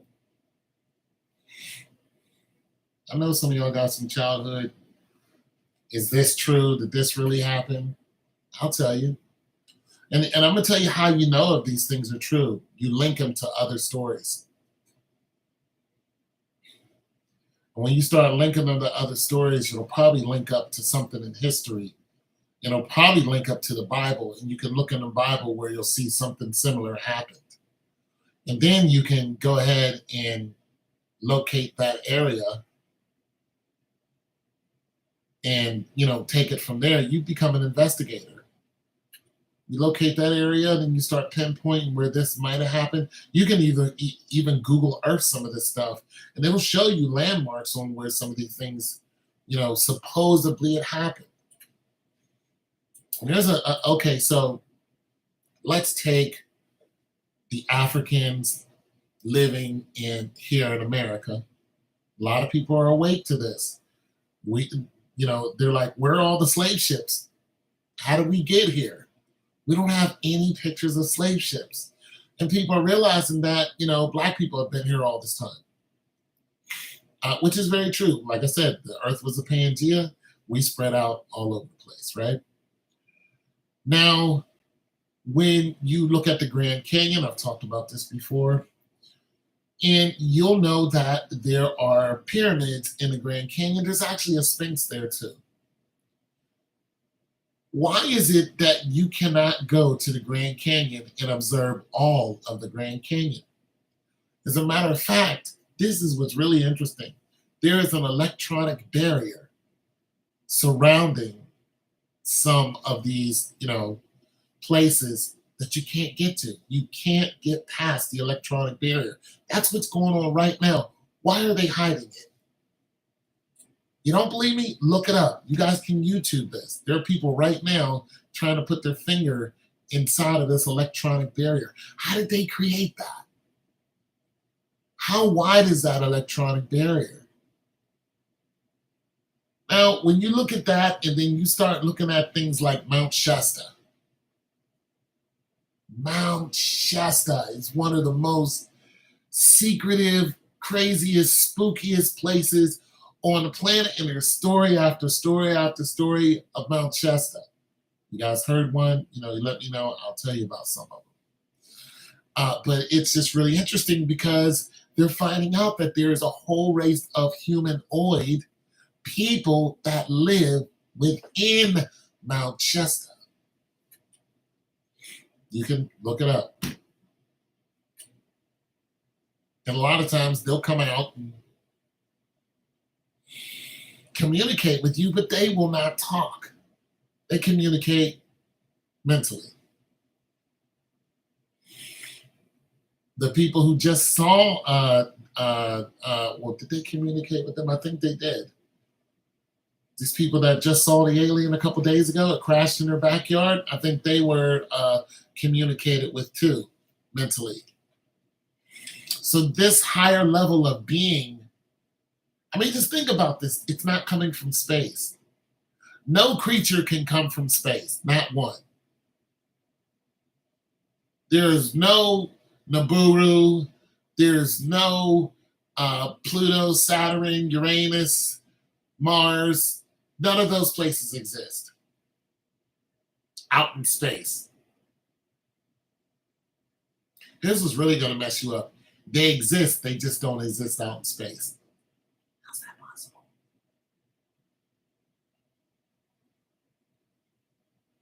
How's that possible? Where are they if they're not in outer space?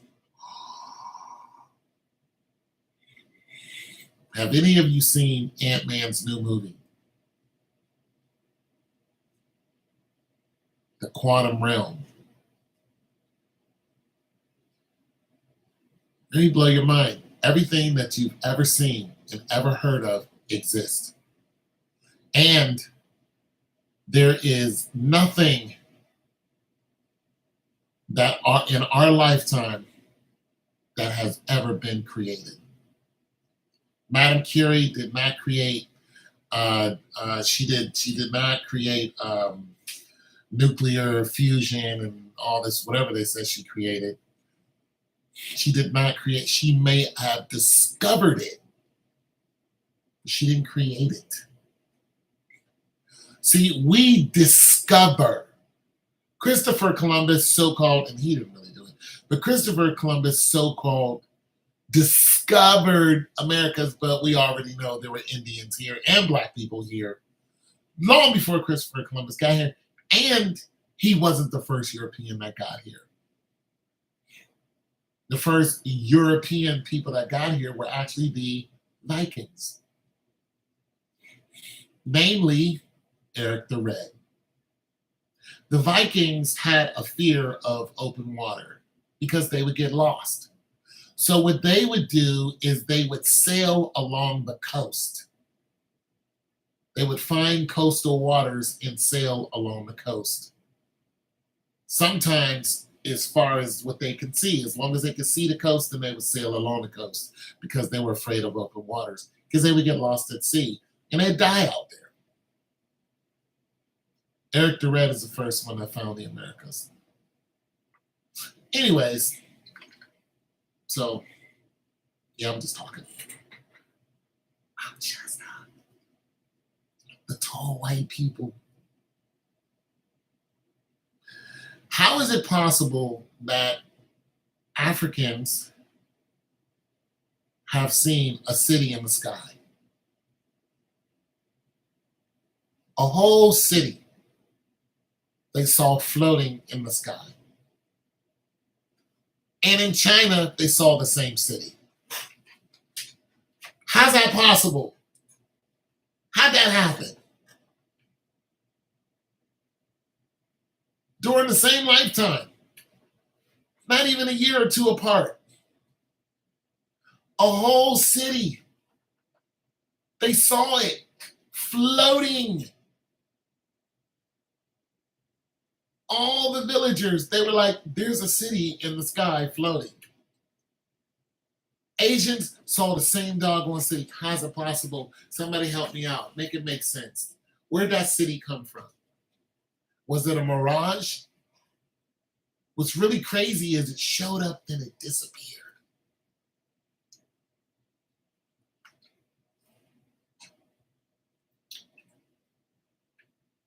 Where'd it come from?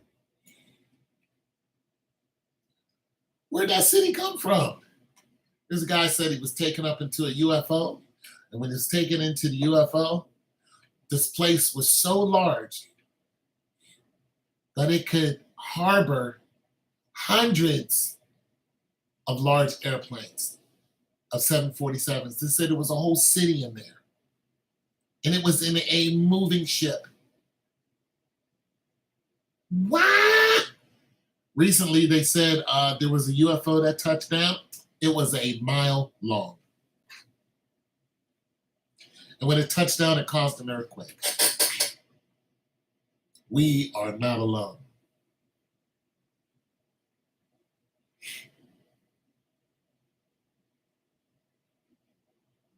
We're not. And I'm not a huge conspiracy theorist, but when you look at history and then when you start looking at what people, when you go, they're saying this, then you start looking up what they're saying, and then you just start tying that to history, tying that to the Bible. You start anchoring it and you're going, well, they are not exactly wrong. This is actually happening. And, when you start seeing, people pop outside of your wall, I wouldn't believe half the stuff unless it happened to me. I literally saw somebody walk through my wall, and I saw it more than once. And I was wide awake on the phone, talking to somebody. I was very cognizant and very coherent.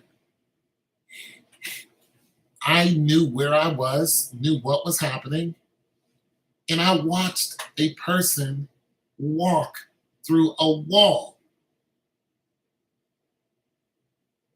like it was nothing and take 2 steps and stand right in front of me. I saw it happen. I can't explain it. I can't explain how they did it. I don't know who it was, and I have no idea why it happened. They didn't say anything, but I saw it. And I was 28. I was 28 years old. Exercise every day. No drugs, no nothing. My skin turned flush white. Next person I saw me said, "You look like you saw a ghost." I was like, "I did. I saw a ghost. I've seen them. I've heard them. They've moved things in my house. Broad daylight. Now, I've never seen them move something in my house. I don't want to see that either. But there's things that I know that wasn't in one place and now they're there. I'm like, okay, something's here.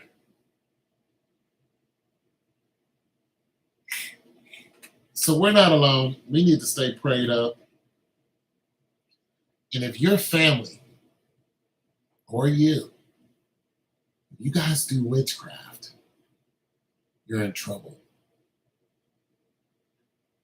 If you are people who cast spells and curses, if there are people in your life that do this, if your relatives do this, if they're cutting off chicken heads and they're stabbing, little figurines and stuff like that. Listen, even if you have statues in your house, get rid of them.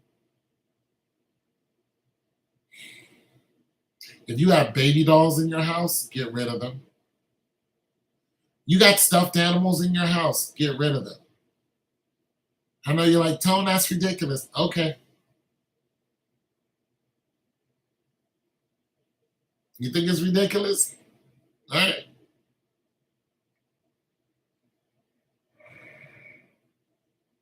Okay. Just wait. Just wait. I'm telling you, just wait.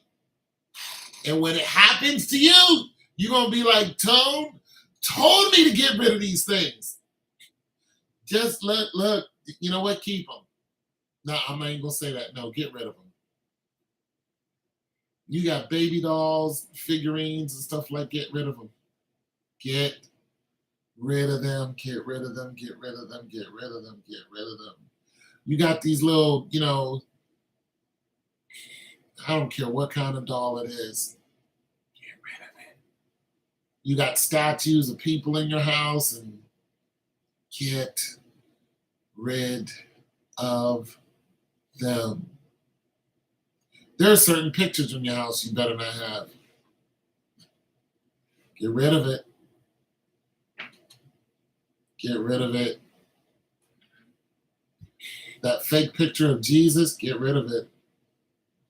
Angels different. Be careful with that too.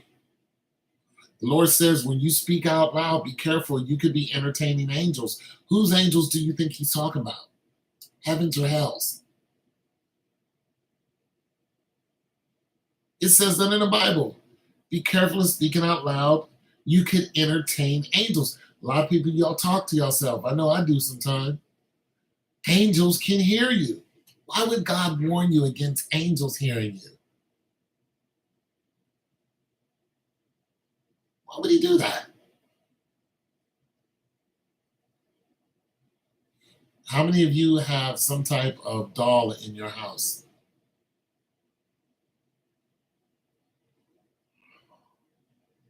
I don't care if it's a stuffed animal, baby doll, something that you cuddle up with. How many of you have that in your house? Do me a favor. Just one day. Just do me a favor. Set up a camera and put the doll in front of the camera. So let me tell you something that's interesting. Cameras can pick up things that you can't see. We all know this, right? But it isn't because you can't see it. A lot of times you see stuff out of the corner of your eye and then you look and you're just like, I thought I saw something. You actually did. You actually did see something. A lot of times the things that you can't see that you normally would see, you're concentrating on something else. And whatever it is that you think you saw, once it realizes that you saw it, because remember, its job is to stay hidden until it wants to be revealed. So once you turn your head to look at it, it's like, you see me.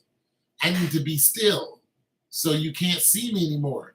Now, if you go on World Star and you go back just a day or two, you'll see that there's a man who's in a haunted house, or his house is haunted. And I've already shared the story today. But nonetheless, when the man goes and closes the door because it's trying to come up from his basement, his dog is growling at it. Other people see it. He's got it on camera. He's saying, look, I don't have time for this today. But the black figure keeps coming up and opening the door, right? And when he sees it, he only sees half of this figure. He's looking at it and it's coming up, it's opening the door. He goes in and he says, I don't have time for this today. He closes the door. It flickers the lights off and on. It opens the door again. This happens 3 times. The 4th time, it actually comes all the way up the stairs. They take off running. But when you notice the other 3 times, whenever he approached the door, it would go back downstairs. It would disappear. It'd be like, oh, he sees me. It would come back up, open the door. Oh, he sees me. That's what all of these spirits are doing. Whenever you look directly at it, they don't want you to notice them yet. Why? Because you can pray against them. You can banish them. The longer they are around you, and you don't know it, you'll be comfortable with them. You ever be around somebody that they don't do what you do? Let's just say somebody who curses a lot. MF for this, that, and the third. You know where MF came from. It came from African slaves. They would force the African, sometimes the child, to have sex with the mother. So they called them a. That's where it came from. So it's a very bad thing to say. But you got people who say this all the time, especially in rap music. So if you guys listen to rap music and you're listening to a lot of these rappers out there, especially badmouth females, just horrible, and they're saying all of these words and, mother F for this and this, B that, the B word just slips off people's tongue like it's nothing. It's easy to say now, but it's still cursing. You'll notice one of these days you might do what? Say those words. Why? Because the spirit is in your house. And it's looking for something to attach to. So when it comes to your house, it wants to attach to you. It wants to get inside and live inside of you, especially when it sees that you don't have any holy defenses. You're not a person who prays. You're not a person who seeks the Lord. You don't call on the heavenly angels, the Holy Ghost, the blood of Jesus. You don't do none of this.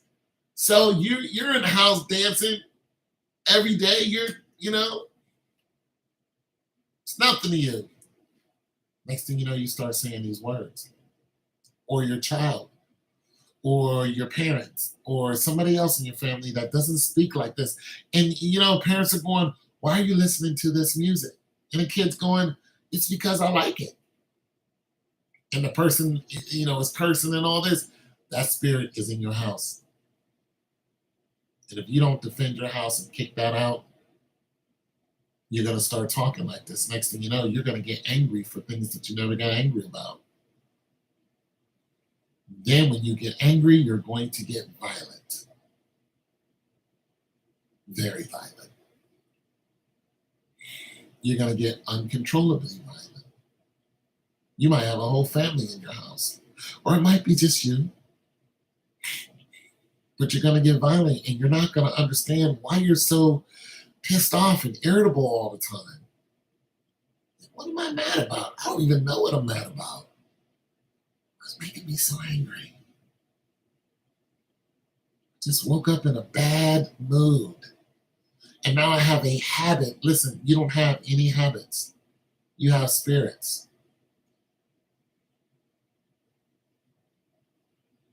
That's what's going to happen to you.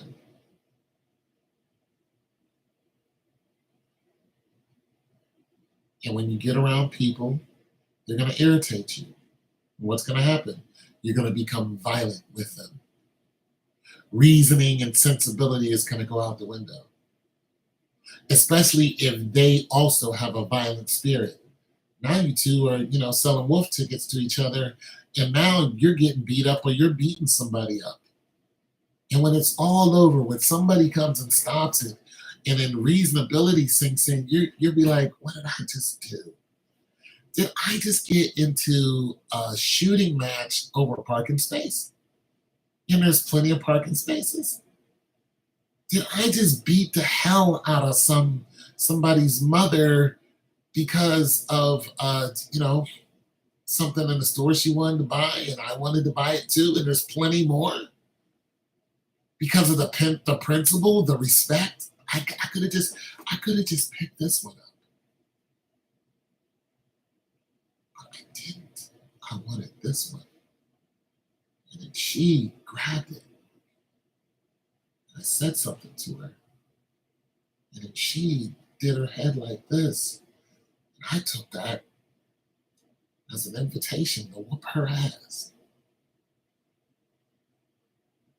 And I hit her over a bottle of lotion. And we're rumbling in the store, and the police are called, and it's on camera, and I catch an assault charge. Now I got to do 2 years, in jail and 3 years in probation because I don't know what happened.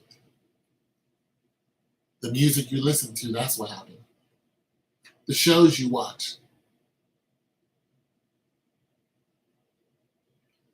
that's what happened. If you watch violence, you're going to be violent.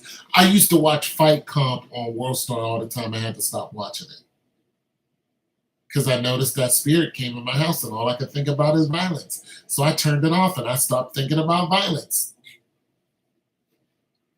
If you watch porn, you're going to want to beat off. Why? Because you're going to want to have sex. Why? That spirit came into your house and now it's a sexual demon. It wants to have sex. It wants to hide in you, stay in you, and watch people have sex. You want to go out and have sex. You're always thinking about it. You're not thinking about it. The demon's thinking about it. And it's thinking about it through you. And it's saying that you are it, but you're not it. You're separate from it. And how do you separate yourself? The Word of God. The Word of God says the Word is sharper than any two-edged sword. It breaks the yoke of bondage, which means you are now bound to something by another spirit. That's how come people get bound. It's a spirit in them that binds them, but you don't know until you read the Word of God, and then you're like, oh, a spirit has me, and I'm bound to pornography. I'm bound to violence. I'm bound to violent music. I keep thinking about, punching my neighbor in the face because I'm bound to violence. I'm thinking I'm violent. You're not violent. The spirit in you is violent. You're not horny. The spirit in you is horny. You're not a smoker. The spirit in you wants you to smoke. Spirit in you wants you to drink. And if you don't start denying it in the name of Jesus, then guess what? You're going to fall into all of these traps and you're going to stay there until you die. And then that spirit's going to leave you and jump into somebody that's close to you.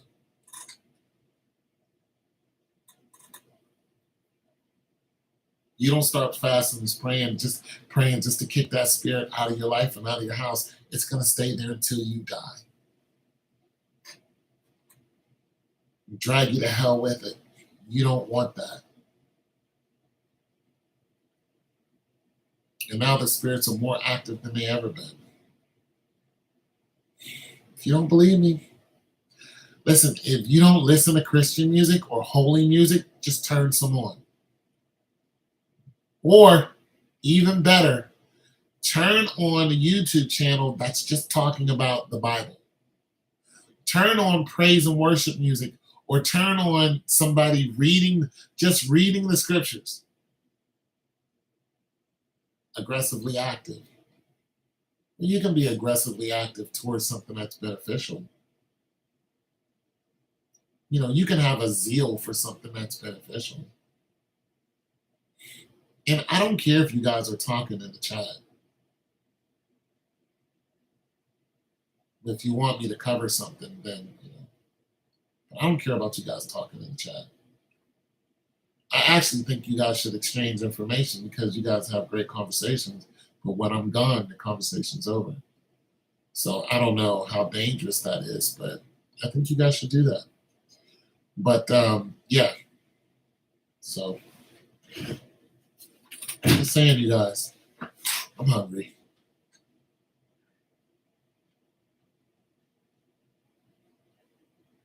Yes, the spirits are active.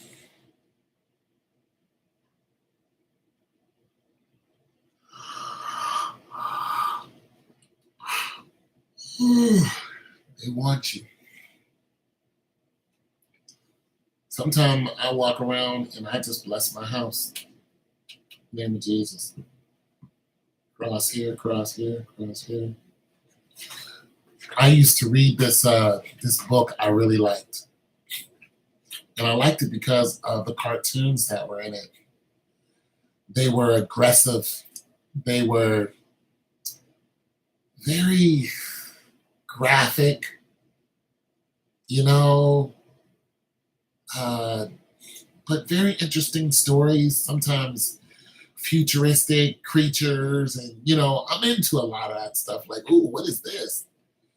I love futuristic stuff, with good storylines, had great story. The writers, great stories, very interesting. Just a lot of interesting stuff coming out of a comic book. I'm like, wow, these guys really know how to write. But one story got me. In this story, these people, they were pirates, but they were dead. And they were still on their ship, but they were in hell. And they had to go, and like these were some kind of heroes. They had to go into hell and do all this, stuff. And there was this main person in hell, this woman that, nothing gets past her, and so on and so forth. They had to contend with her. And I'm all reading the story. I'm like, oh, this is a damn good story, but it's in hell. I put the book down. I fall asleep. I have a very, very, very lucid dream that a demon is watching me through my mirror. I saw the demon's face. I'm looking right at it, and I know I'm dreaming. But this demon is looking around in my house like this. Like, what's in here? And I could just see his face. His whole head was red, horns and everything, and he's just looking around. I woke up. I grabbed that book. I put it outside of my house in the garbage. And then I start praying over my mirror. Never saw the demon again. No, sir. No.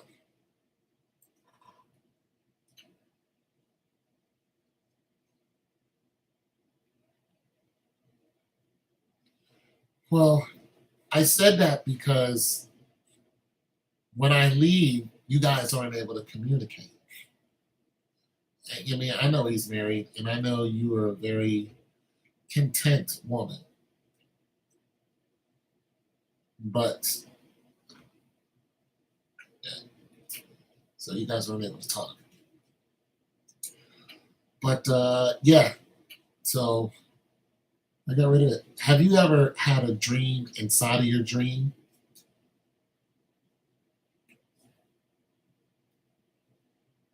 I did. I dreamt inside of a dream. And I kept doing it. This is how I know that everything that these people talk about, these universes, these creatures, they're all real. They don't all exist in our universe. There are different universes that we travel to, a lot in our sleep. That's where these beings are. A lot of these stories come from these universes. And some of them come from here. So when you look at Jupiter, Pluto, and all the 9 planets in the galaxies, they do not exist in this universe. However, there are universes where they do exist. Star Wars exists. You're like, that's made up by one man that came out of his mind. Is it? One man made up all that? You want to dissect that? Let's take Chewbacca. Chewbacca is actually a what? What is Chewbacca?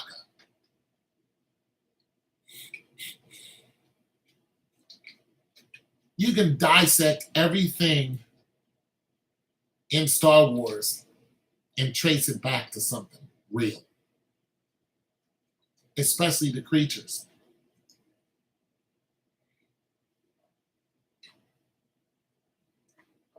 But I've been on for 4 hours, so I'm not going to do that.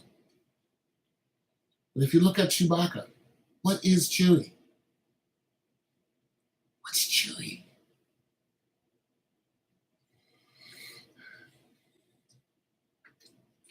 Chewie is running around in our forest right now.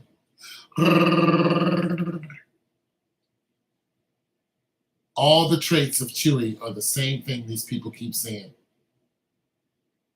Thank you. All the traits of Chewbacca people keep saying, all of them. The only thing we haven't done is brought them out into the open, put them into a zoo where everybody can come and look at them and poke at them and tease them. Chewbacca is real. 100% real. 100% real. You know where the word barbarian came from?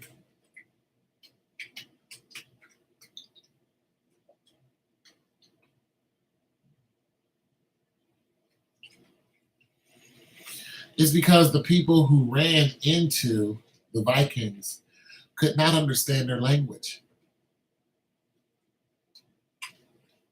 They call them barbarians. Anyways, I'm out of here. Jesus loves you.